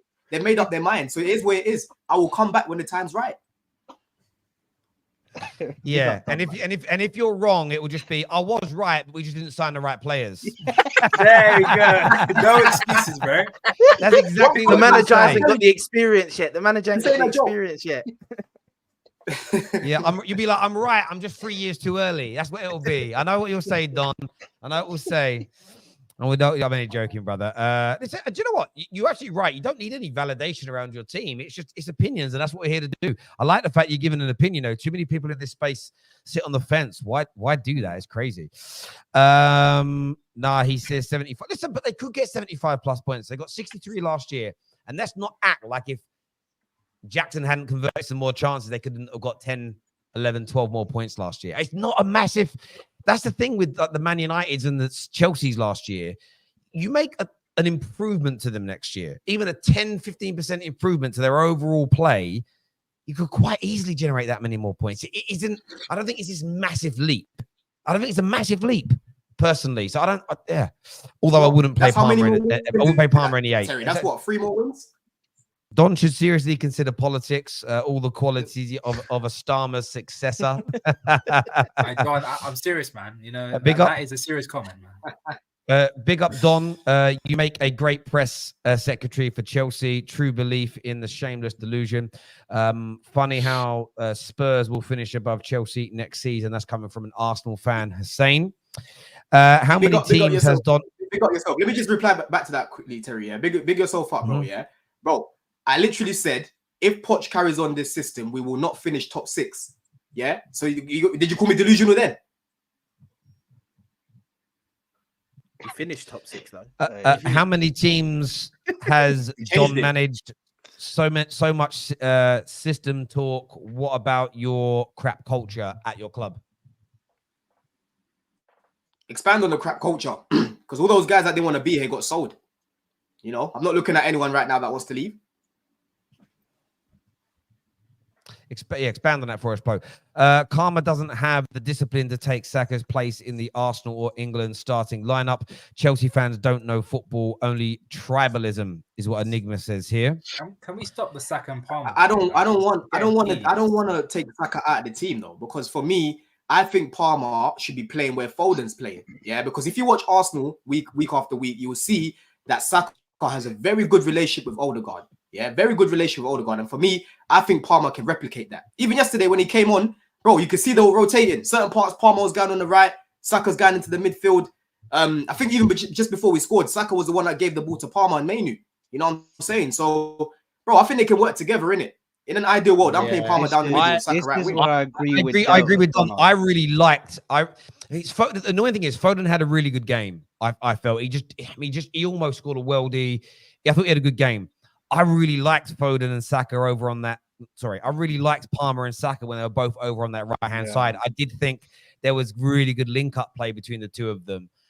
And when it comes to Sunday's final, the only issue I've got, it's changing it for the final. I almost feel I kind of want to do it, but I wish we were a round or two further back. It almost feels like changing a winning team for the final game feels like ironically, feels like a Poch galaxy brain moment, if that makes sense. It's almost like I see the argument for dropping Kane for Watkins, but I almost feel we've managed to get to this final with these players.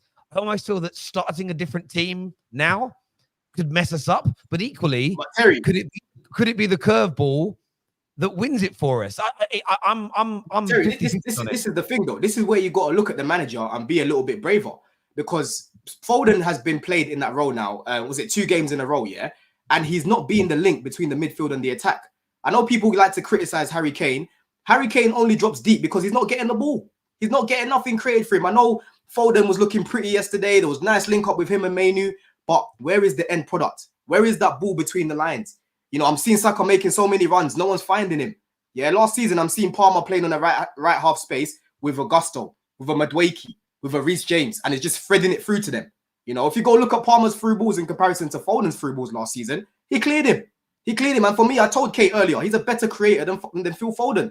People think because Phil Foden's tidy in possession and he can retain the ball well, he's a creator. He's not that creative. Yeah, the most creative players in our team is Saka, Palmer, Harry Kane, and Trent. They're the 4 most creative players in the team. Everyone else, I'm not looking at them to be creating for me, in my opinion.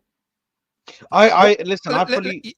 Yeah. So I was at the Kate because I haven't heard from Kate from it. What would you do in the final on Sunday? Would you take Foden out for Palmer, or would you keep it as it is, Kate? No, I'd keep it as it is. I think this guy, he's in the situation that any manager's in a final. If he makes the change and we lose, they're all going to say they should have kept the winning formula. And if he doesn't and we lose, they're going to say he should have changed it. So, I mean, for me, he should keep it as it is. What makes me laugh about this whole conversation is Don saying, if we keep all our players fit, when all these Tottenham fans at the start of last season were saying we're going to win the league, they were all saying, if we keep these players fit, and everyone was saying, but when has a team ever kept their players fit? You are the most delusional human I've ever heard in my life. Props to you, because you're a great fan, because you will defend your team to the high hill. But no team can keep all their players fit all season. I never said we need to keep all of our players fit. No, you said if we keep all our players... No, you said if we keep all our players fit, we are capable of challenging for the league. That's never going to happen. So let me rephrase then. Yeah, if we can keep our main players, majority of the season fit, we can challenge. Yeah, I've said this already before. Take out Saka, take out Odegaard, take out Saliba for weeks. They are not challenging. Same thing as us. We need to keep. That's the same with every team. Yeah, that's my point. Then that's my point. So how can you call me delusional for saying that? You talk absolute nonsense. I'm being realistic. No, don't do that. I'm being realistic. Don, I think the reason. I think you're failing to understand what I'm saying. The players that you're mentioning as your spine are unproven. That's why. Yeah. Players like I'm saying I need to keep every single player fit. I didn't say that. I said keep the main. No, but Don, that's not what we're saying. That's what we're saying. The players that you're mentioning, the likes of Fofana and Nkunku, those kind of players, they're not proven. Compare it to Liverpool. Same example. We had the same thing in 2021 when we lost Van Dijk and we lost Matip. We lost our entire defense. Those players are proven. We got Alisson, Van Dijk, Salah. So were Arsenal proven when they finished fifth? Arsenal finished fifth and they challenged the following year. Were they proven then to challenge?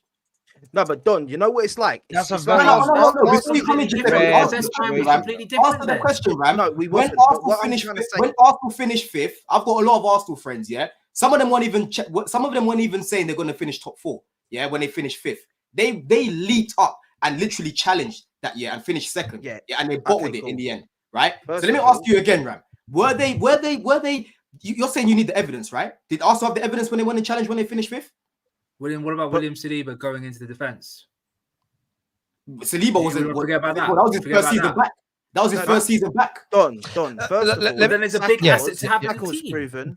Saka was That proven. logic don't make sense because Odegaard was I've already proven. given you an example that takes that away, bro. Guys, let me just jump in because I actually wanted to keep it on the England conversation. To be honest, Yeah, with you. man. We already done this. But what I will say is the difference between the Chelsea and the Arsenal situation. It was Arteta going into another season. If you actually go back to the back end of the season where they came fifth, that last few months, I know they bottled the top four element, but you really did start to see Arsenal play some really good football. And then it was another summer with the same manager building his team. Chelsea starting again with a new manager. I think that's why I don't think those scenarios are comparable at this particular juncture.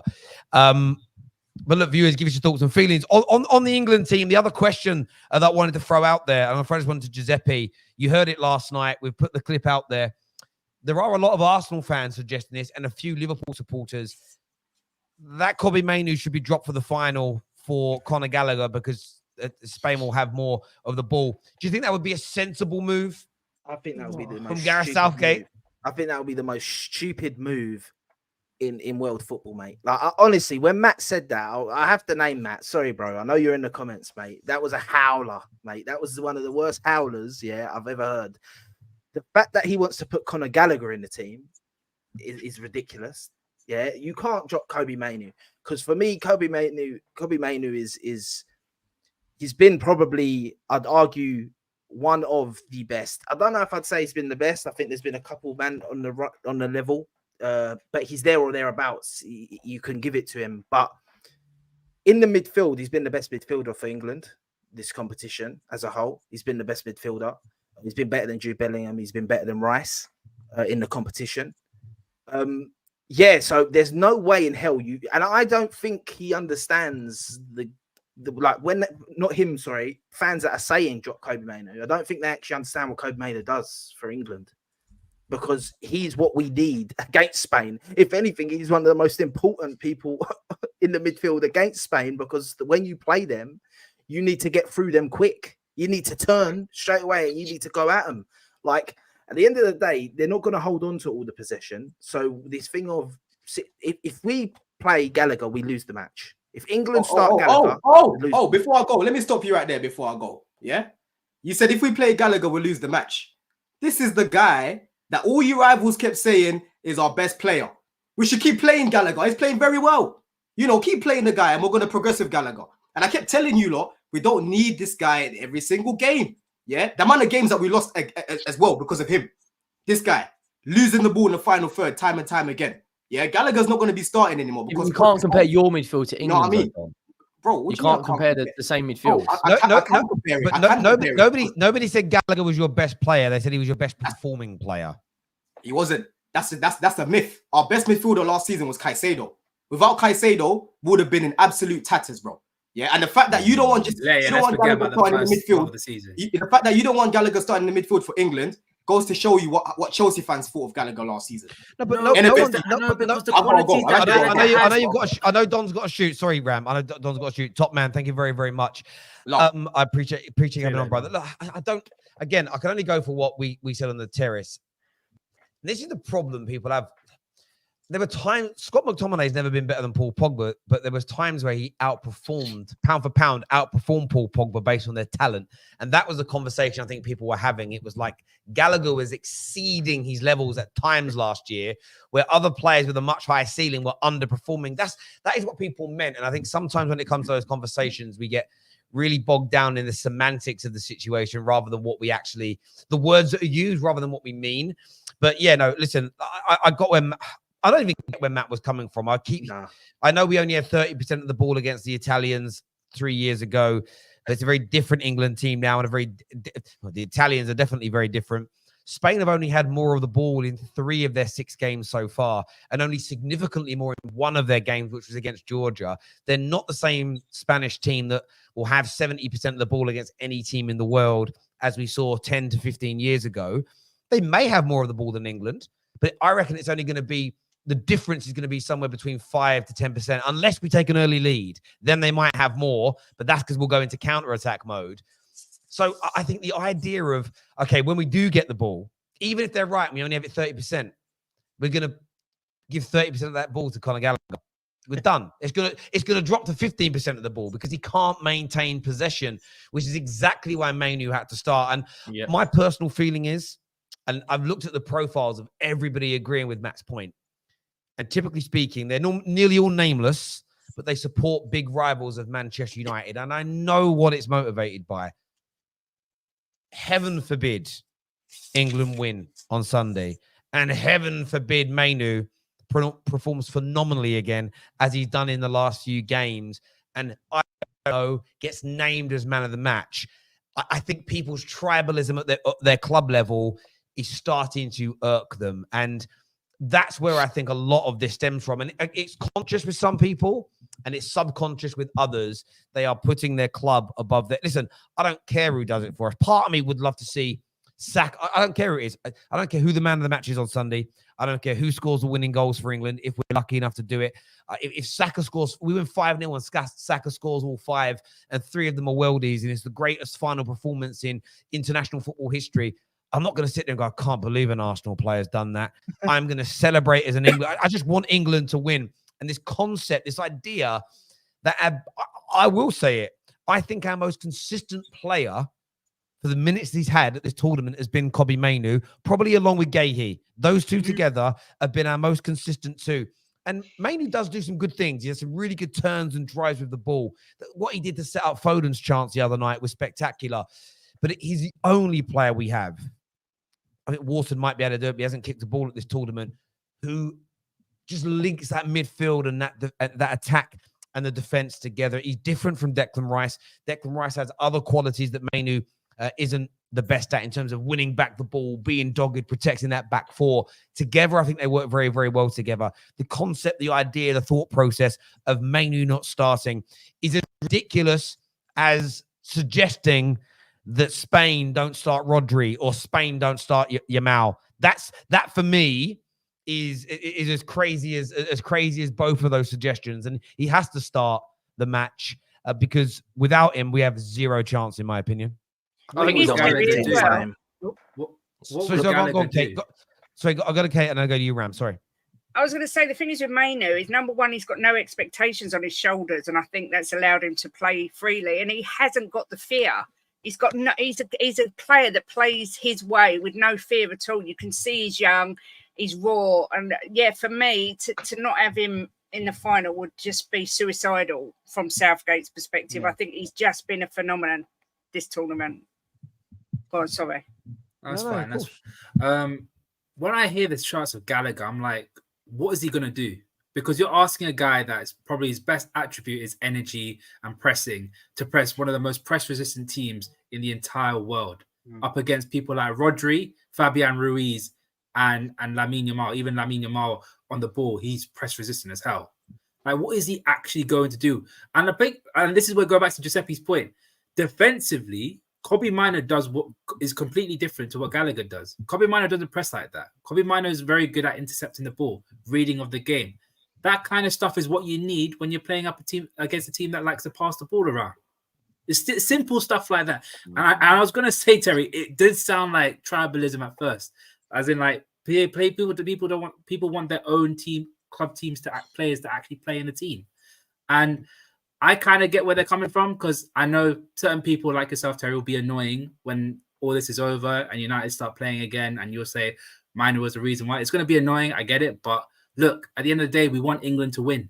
England winning is the most important thing. And if it means Mainoo starting ahead of players like, I don't know, Well, Gallagher, I Trent, think whoever, then yeah, so be it. and look, and Gallagher, not Gallagher, sorry, and we're sort of, it took a while for Cobby to get. I remember doing shows when we first announced the squad, and I said Mainoo's got to start in midfield, and people talking about Bellingham being deeper and Trent going in there, and I thought the Trent experiment might work, but we learned very quickly at this level it doesn't. He then starts Gallagher 45 minutes in, says, I've got to pull this. The other question is, does Trippier start at left back, or do we think Shaw should start? Because Shaw's come on with 20 minutes to go, then he's come on at half time now. It does feel like he's been built up to start this game. Do you think that's going to be key, Henry, for Luke Shaw to start?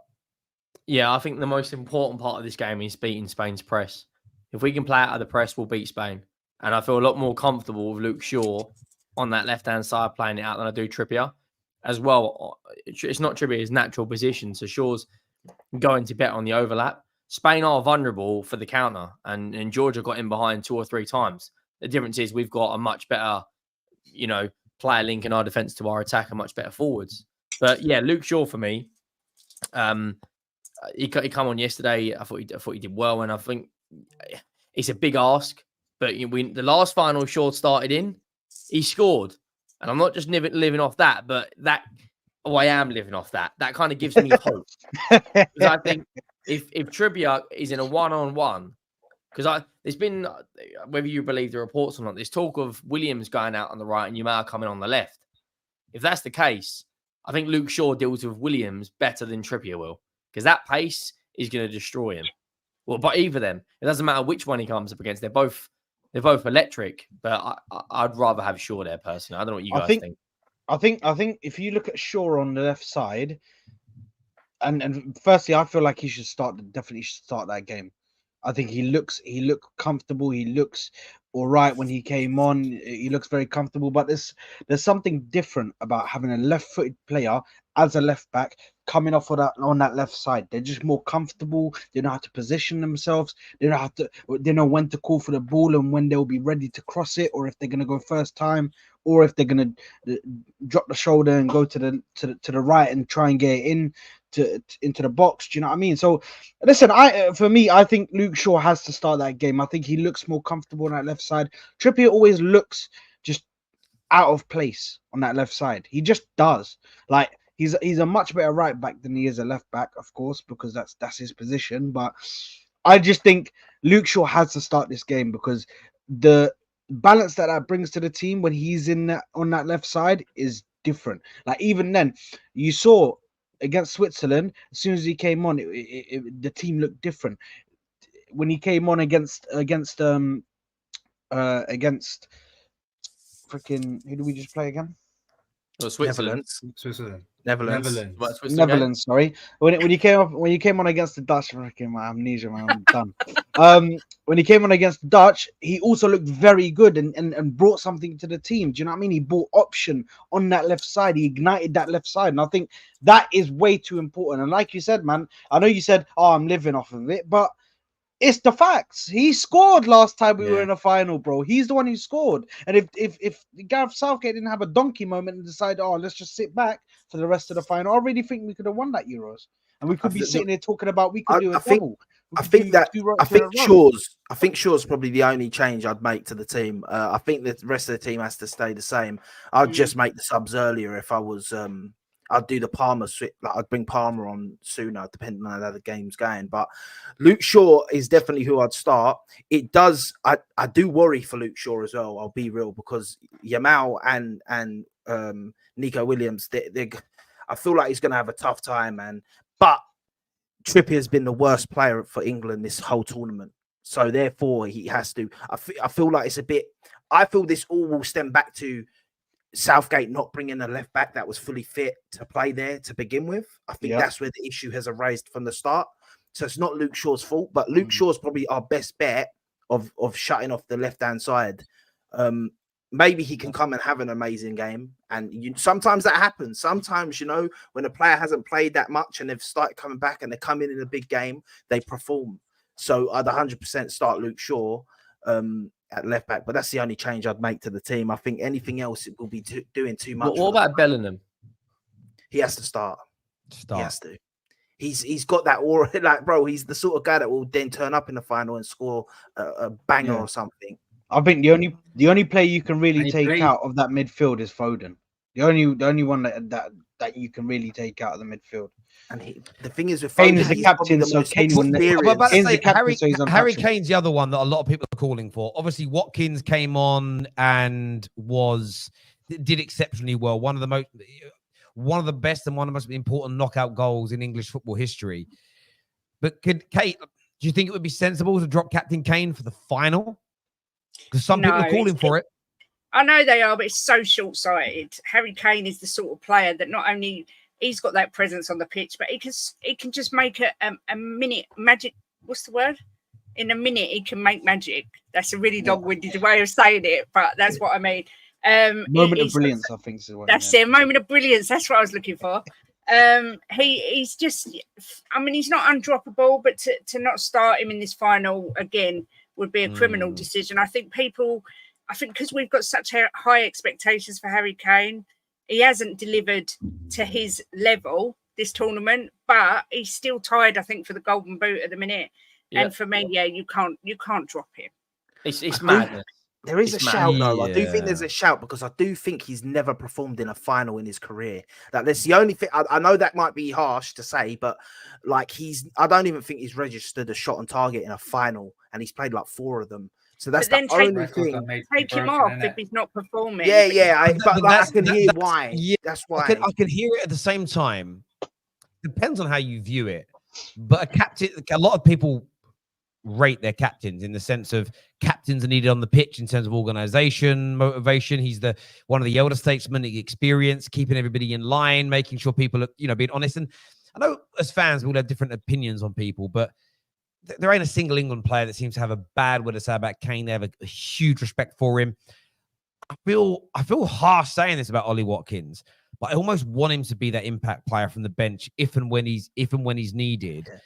Bringing him on maybe a little bit earlier. And what I have liked from Southgate in the last couple of games is that he has gone, right, Kane, you look like you're really flagging, you're coming off. Where I feel in 2018, I feel like in other tournaments, when you've looked at it again, like Kane's done his best. And because one thing with Kane, he works hard. And both him and Foden, when you go back to last night's game, they got to about 65 minutes and you could see they were blowing out their ass because they put so much into it. It's right that they get taken off. And I think it's great to have the quality of options that we do have coming off that bench. But then there is a selfish part of me that wants Kane to start. And I love him to be the guy that scores a couple of goals and wins it for us because I'm desperate for Kane to have a legendary status in football. And his stats and his ability dictate that he should. But his lack of trophies and or turning up in major finals stops it. And, we win 2-0 against Spain and he scores a brace and has a very good game. The way Harry Kane is viewed in world football changes. It simply does. And Spurs fans always view him as a hero. But for me, for him to really sit on par with some of the greats of European football and world football, this final was huge for him at the weekend. And it could be one of the last for him because he's in his early 30s now. And there may not, the fact is, it's only our 3rd final in our nation's history. So I'm so, part of me is just so chuffed to be there. I remember getting to one stage in my life where I never thought I'd see us in a final. We've had 2 in 3 years now, but we could go another 20, 30, 40 years without getting to one. We simply could.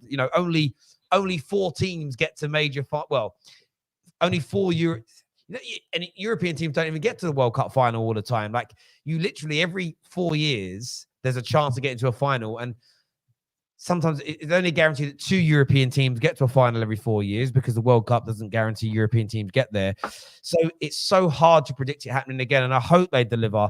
Not just because I want to see us win, but there's certain players in this side I want them to attain the legacy that doing it would give them. And that's no disrespect to the Spaniards. I'm sure there's a lot of Spanish people that feel the same about their players. But I would just love to see the Harry Kanes. I would love to see the Sakas, Mainoo, if he has a really good game. I'd love them to get the knighthoods that the Bobby Moore's got, the Sir Bobby Moore's, the Sir Bobby Charlton's, Sir Jeff Hurst. I just want to, as an Englishman, I want to witness that. It's not even about gloating to the rest of the world that we won. Like, it's like I'm just not that kind of person to shove. No, it's also about gloating as well. Just to say, Yeah. I'm saying that. No, You think I'm not saying no, Sir Bukayo but I'm- Saka? No. Hang on. Let me. I get that. The reason I don't gloat is the football gods don't like it, and they'll take something else away from you. But I would love to sit there. Imagine 90. Listen, one of the reasons I want Mainoo to deliver in that final. Imagine he balls out, scores the winning goal. Imagine being 19 and being Sir Kobbie Mainoo. I just want that for him. I want that accolade for him. That for me is just, they probably wouldn't knight him straight away, but I want that. And that's one of the reasons why I want him to win, more so than actually lifting the trophy. It's that, and I'm sure they've got similar titles in Spain, but it's just, I want some of these players who I rate so highly to have an accolade that will live on forever. And I want them to get that legendary status. It's more than just a match for me. I want Kane to get it. I want Saka to get it. I want young Mainoo to get it. And I'm probably forgetting some names as well. But, I want these guys to go out there and get it. I really, really do. If Harry Kane scores, if Kane, let's say, scores a brace in the final and we win 2-0 hypothetically, where do you think Kane ranks in terms of England players of all time? If he lifts, if he's the second captain to lift us a trophy and he scores a brace, he's top goal scorer in England. Top goal scorer for England of all time. He's no player in the history of international football has got more goals in the knockout stages of international tournaments and led us to Euros. 100%. He's in the conversation. Second Euros. I think second Euro final, but if we win it, I mean, does he go down better than Rooney for England? Yeah, already. He's already Rooney's a dud thing. So, no, club level is elite, bro. No, he's not a dud thing because Rooney's still one of our highest goal scorers in knockout competition football for England, even though he didn't have good World Cups. He had a very good Euros record. He's above him, though, because he's got further. You're comparing Kane, though. He can only now be compared to a handful of players from the 66 team.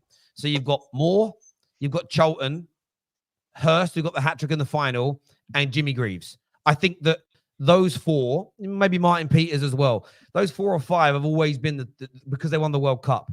If Harry Kane captains us to that win and scores in that final, plus these other records for England, I don't think it would be disrespectful to any of those other men to crown Harry Kane the greatest ever English player to play for our nation, all being equal. It sounds crazy, finals. by the way. And you got to throw it in there as well. This would be delivering on foreign soil.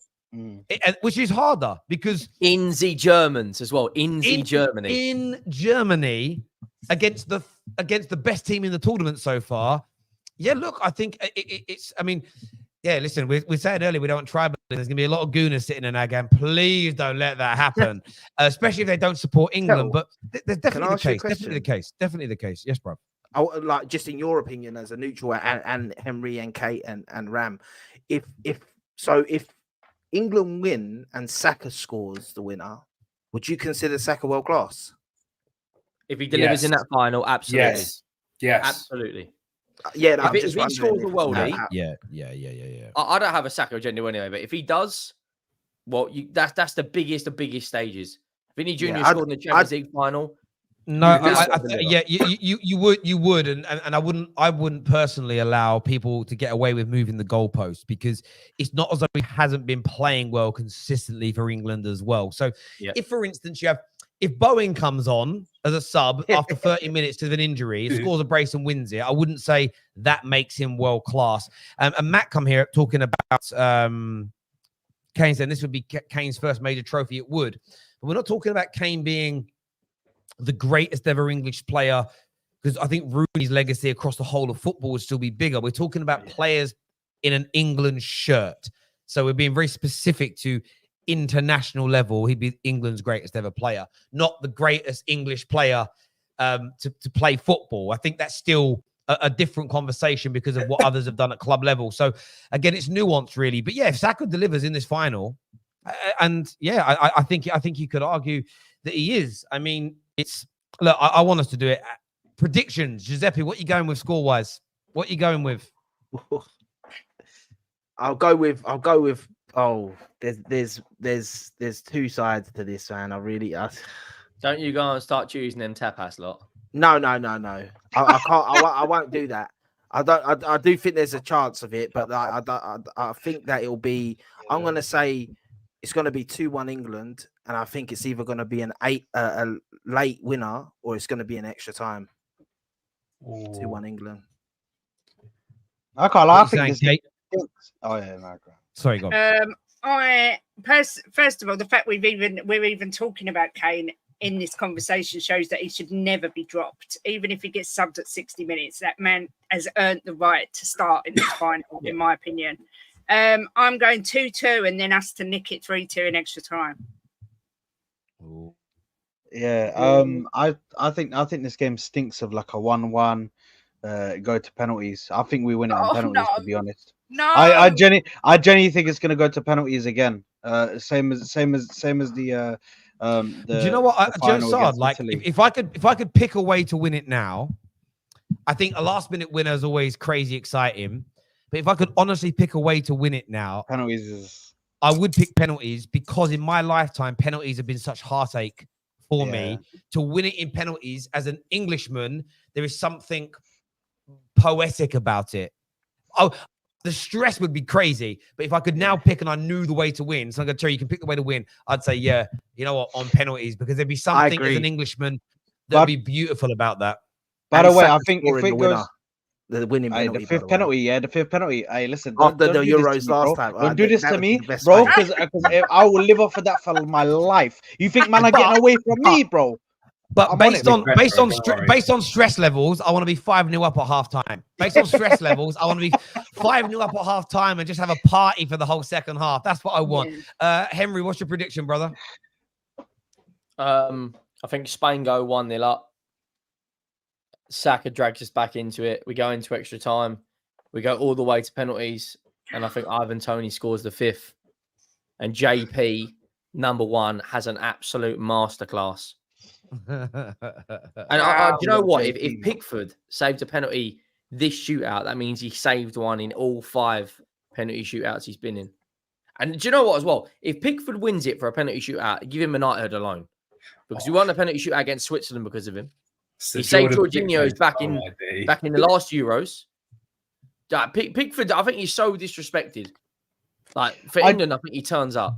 Hang on, one sec. Matt's put this in here. Imagine it goes to penalties and Saka scores a winning penalty after what happened 3 years ago. I mean, in terms of, I know we're getting really ahead of ourselves here, and we're not trying to disrespect the Spaniard, but we're just seeing it from our perspective. That would be beautiful. The young man who missed. Give him a statue.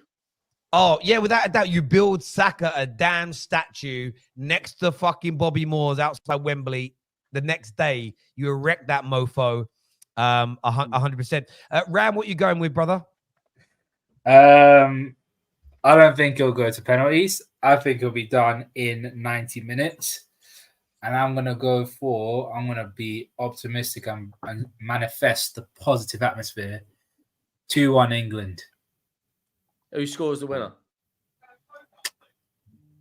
Harry. Harry. I think it might be Bellingham. Just give him the Ballon d'Or if he does that. Ballon d'Or is confirmed, by the way. Do you know what's really interesting as well? I will say this about Spain. I know we've been very heavily focused on England. They are the favourites. There is something bittersweet about this final, though, because what we've witnessed from Yamal has been spine tingling for me. I remember being a kid and my granddad and my dad talking about Pele, and my granddad obviously was a fully grown man when he watched an 18-year-old Pele at the World Cup.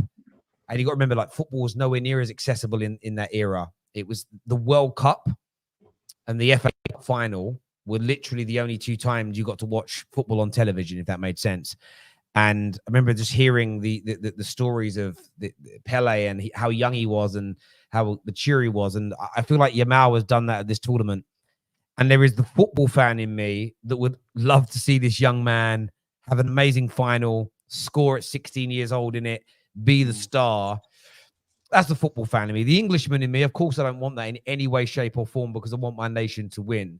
But do you get where I'm coming from? There's a football fan in me that's like, what we have witnessed from this 16-year-old is beyond unprecedented. I don't know if we'll ever see it again for the rest of our lifetimes. A 16-year-old being this good, this consistent, arguably the best player at the tournament as well. Not even just pound for pound, just the best player at the tournament. The goal against the French, there's French people where we were the other night, and they just stood up and clapped when he scored that goal. They couldn't not. It was that good. So listen, I'm going to be doing my prediction tomorrow on Straight Facts with Staffy and Lawless. But I want to win. But there is that horrible part of me right now says the Spaniards will do us, and Yamal's going to be a big part of that. Nah. I want to be positive, but they've been very, very good at this tournament. And between him and Nico Williams on both wings, I am concerned about that a lot. If I'm being doing really Eric Dyer again on Ramos. First minute, bang, straight in the side of him. Let's let Yamal know where he is. For me, it's honestly, hard. I watched the Italy Spain game, obviously as a fan. And the way they were playing against it, I know Italy were crap in the tournament and that, but like that's why I don't have like this outrageous confidence, because I do think we got to remember how good Spain actually are. Like as well, It's David.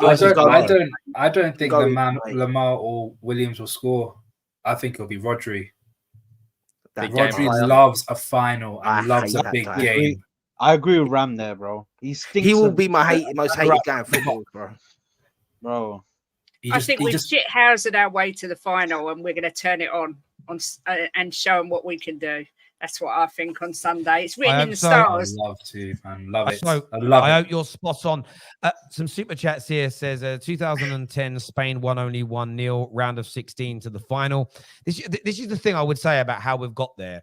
I've seen a lot of Scotland fans, Welsh fans, Irish fans angry about it, but you can go through the history of international tournaments and you will genuinely find loads of teams that haven't been scintillating and amazing and winning every game 3-4-0 to get to finals and win. But if you get there and win it, nobody remembers. Nobody remembers everything else. You remember that final.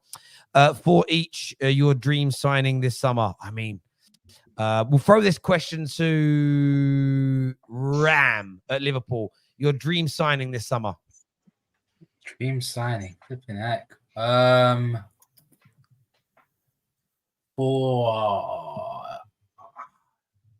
you put me on the spot. Oh, it's easy. It's not that hard a bloody question, mate. I can give you mine if you want. Go on, we'll get a start because Ram's brain stopped working. My dream signing is a man that plays for Sporting, a Swede by the name of Victor Gyökeres, bro. That's my guy, bro. What? Bring him in. Nah, man. man. That's my dream signing. Yeah, but that's a dream. No, Sergeant, again, dream realistic signing. Don't be like, oh, I wish I could go back in time and get a 21-year-old Messi. That's just stupid. Like, it's I'll just say reality. Get my rise, but yeah.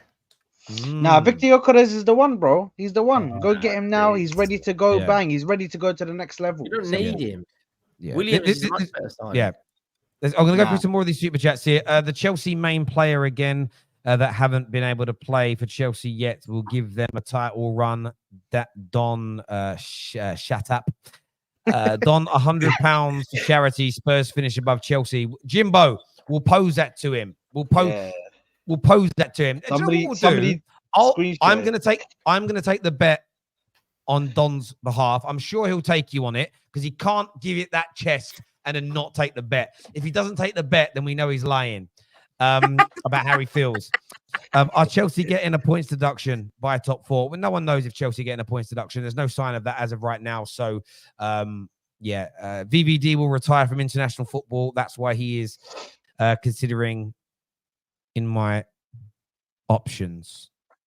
Opinion. But he's considering. Yeah. Oh, right. Okay. Chelsea have never seen any of their players play that they rely on to push them to the title next season. Madness, delusion, and embarrassing. If Chelsea can get 75 points next season, that means Arsenal can get 100 points. The logic dictates that. My roommate is an attorney, and I would still ask Don to represent me in court the way he can defend Chelsea. It's crazy. But Don, you finished top 6. You came 6th. Oh yeah, he said that I said we wouldn't get top 6. Yeah. Who is rebuilding? I'm a Bayern fan. I can't tell. Are we? All of us. I think he's being sarcastic. Man United are rebuilding, but there we go. I love it. I love it back to Edwards days. No one knows what Liverpool are working on. That's true. Cobby is the main reason England keep the ball recently. Of course he is. He's the controller. There we go. Look, I want to thank my panel this evening. You've been wonderful as ever. Everyone else who was tuned in, I want to say a big thank you to each and every single one of you. We're back tomorrow with more content, including straight facts. I want to just check something quickly. Terry, can I just say big up and happy birthday to Jimbo for tomorrow, please?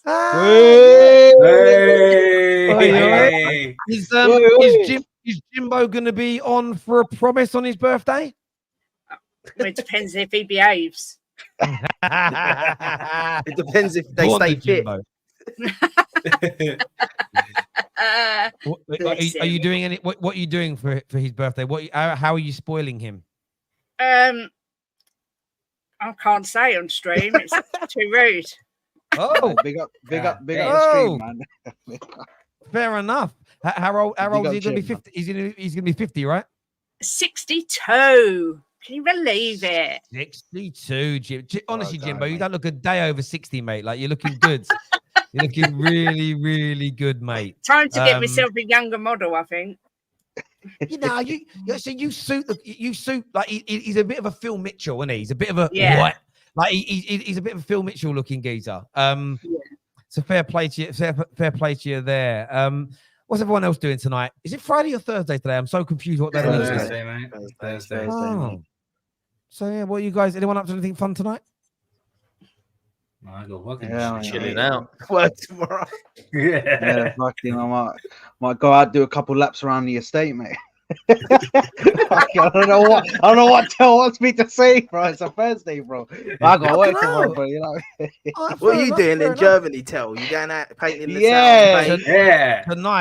Tonight, absolutely not. I'm honestly going to finish this, eat some food, take like some night nurse, and go to sleep. I feel wrecked, but we are going to go out in Dusseldorf tomorrow night. I think it's like where we're staying in Duisburg, right? Every German we've told where we're staying, they've just gone, oh. Right, we're literally on a semi-derelict housing estate where KJ found us to live, and it's honestly like you go out and there's like a few families that live here, but the rest of it looks. You remember how New York City looks in I Am Legend, where plants were growing through the stairwells and stuff. It's like that. No one lives here, but you go to Dusseldorf, that's 20 minutes away, and legitimately, it's the most bougie place I've ever been to. Yeah, Terry, you're in Dusseldorf is really nice, and you're staying over there. Duisburg. I know, but KJ books it. KJ is no longer allowed to pick the locations where we stay. Yeah, KJ. That's a clanger from KJ, bro. Tonight we're staying in, but tomorrow we're going to go out and play a bit of football tomorrow, and then probably go out tomorrow evening in Dusseldorf, because obviously Saturday we'll be getting ready for the game. Sunday we'll be leaving early on the Monday morning. So win, lose or draw. But one of the reasons I want to win it is I do want to drive through Germany, playing the Dan Busters with the trophy hanging out the window, singing songs. That would be amazing. It would be amazing if the football gods would allow that to happen for us. But until then, England fans, stay humble, stay safe. Everyone who's tuned in, I want to say a big thank you to each and every single one of you. Take care. Goodbye. God bless. And we'll see you all again very, very soon. Peace.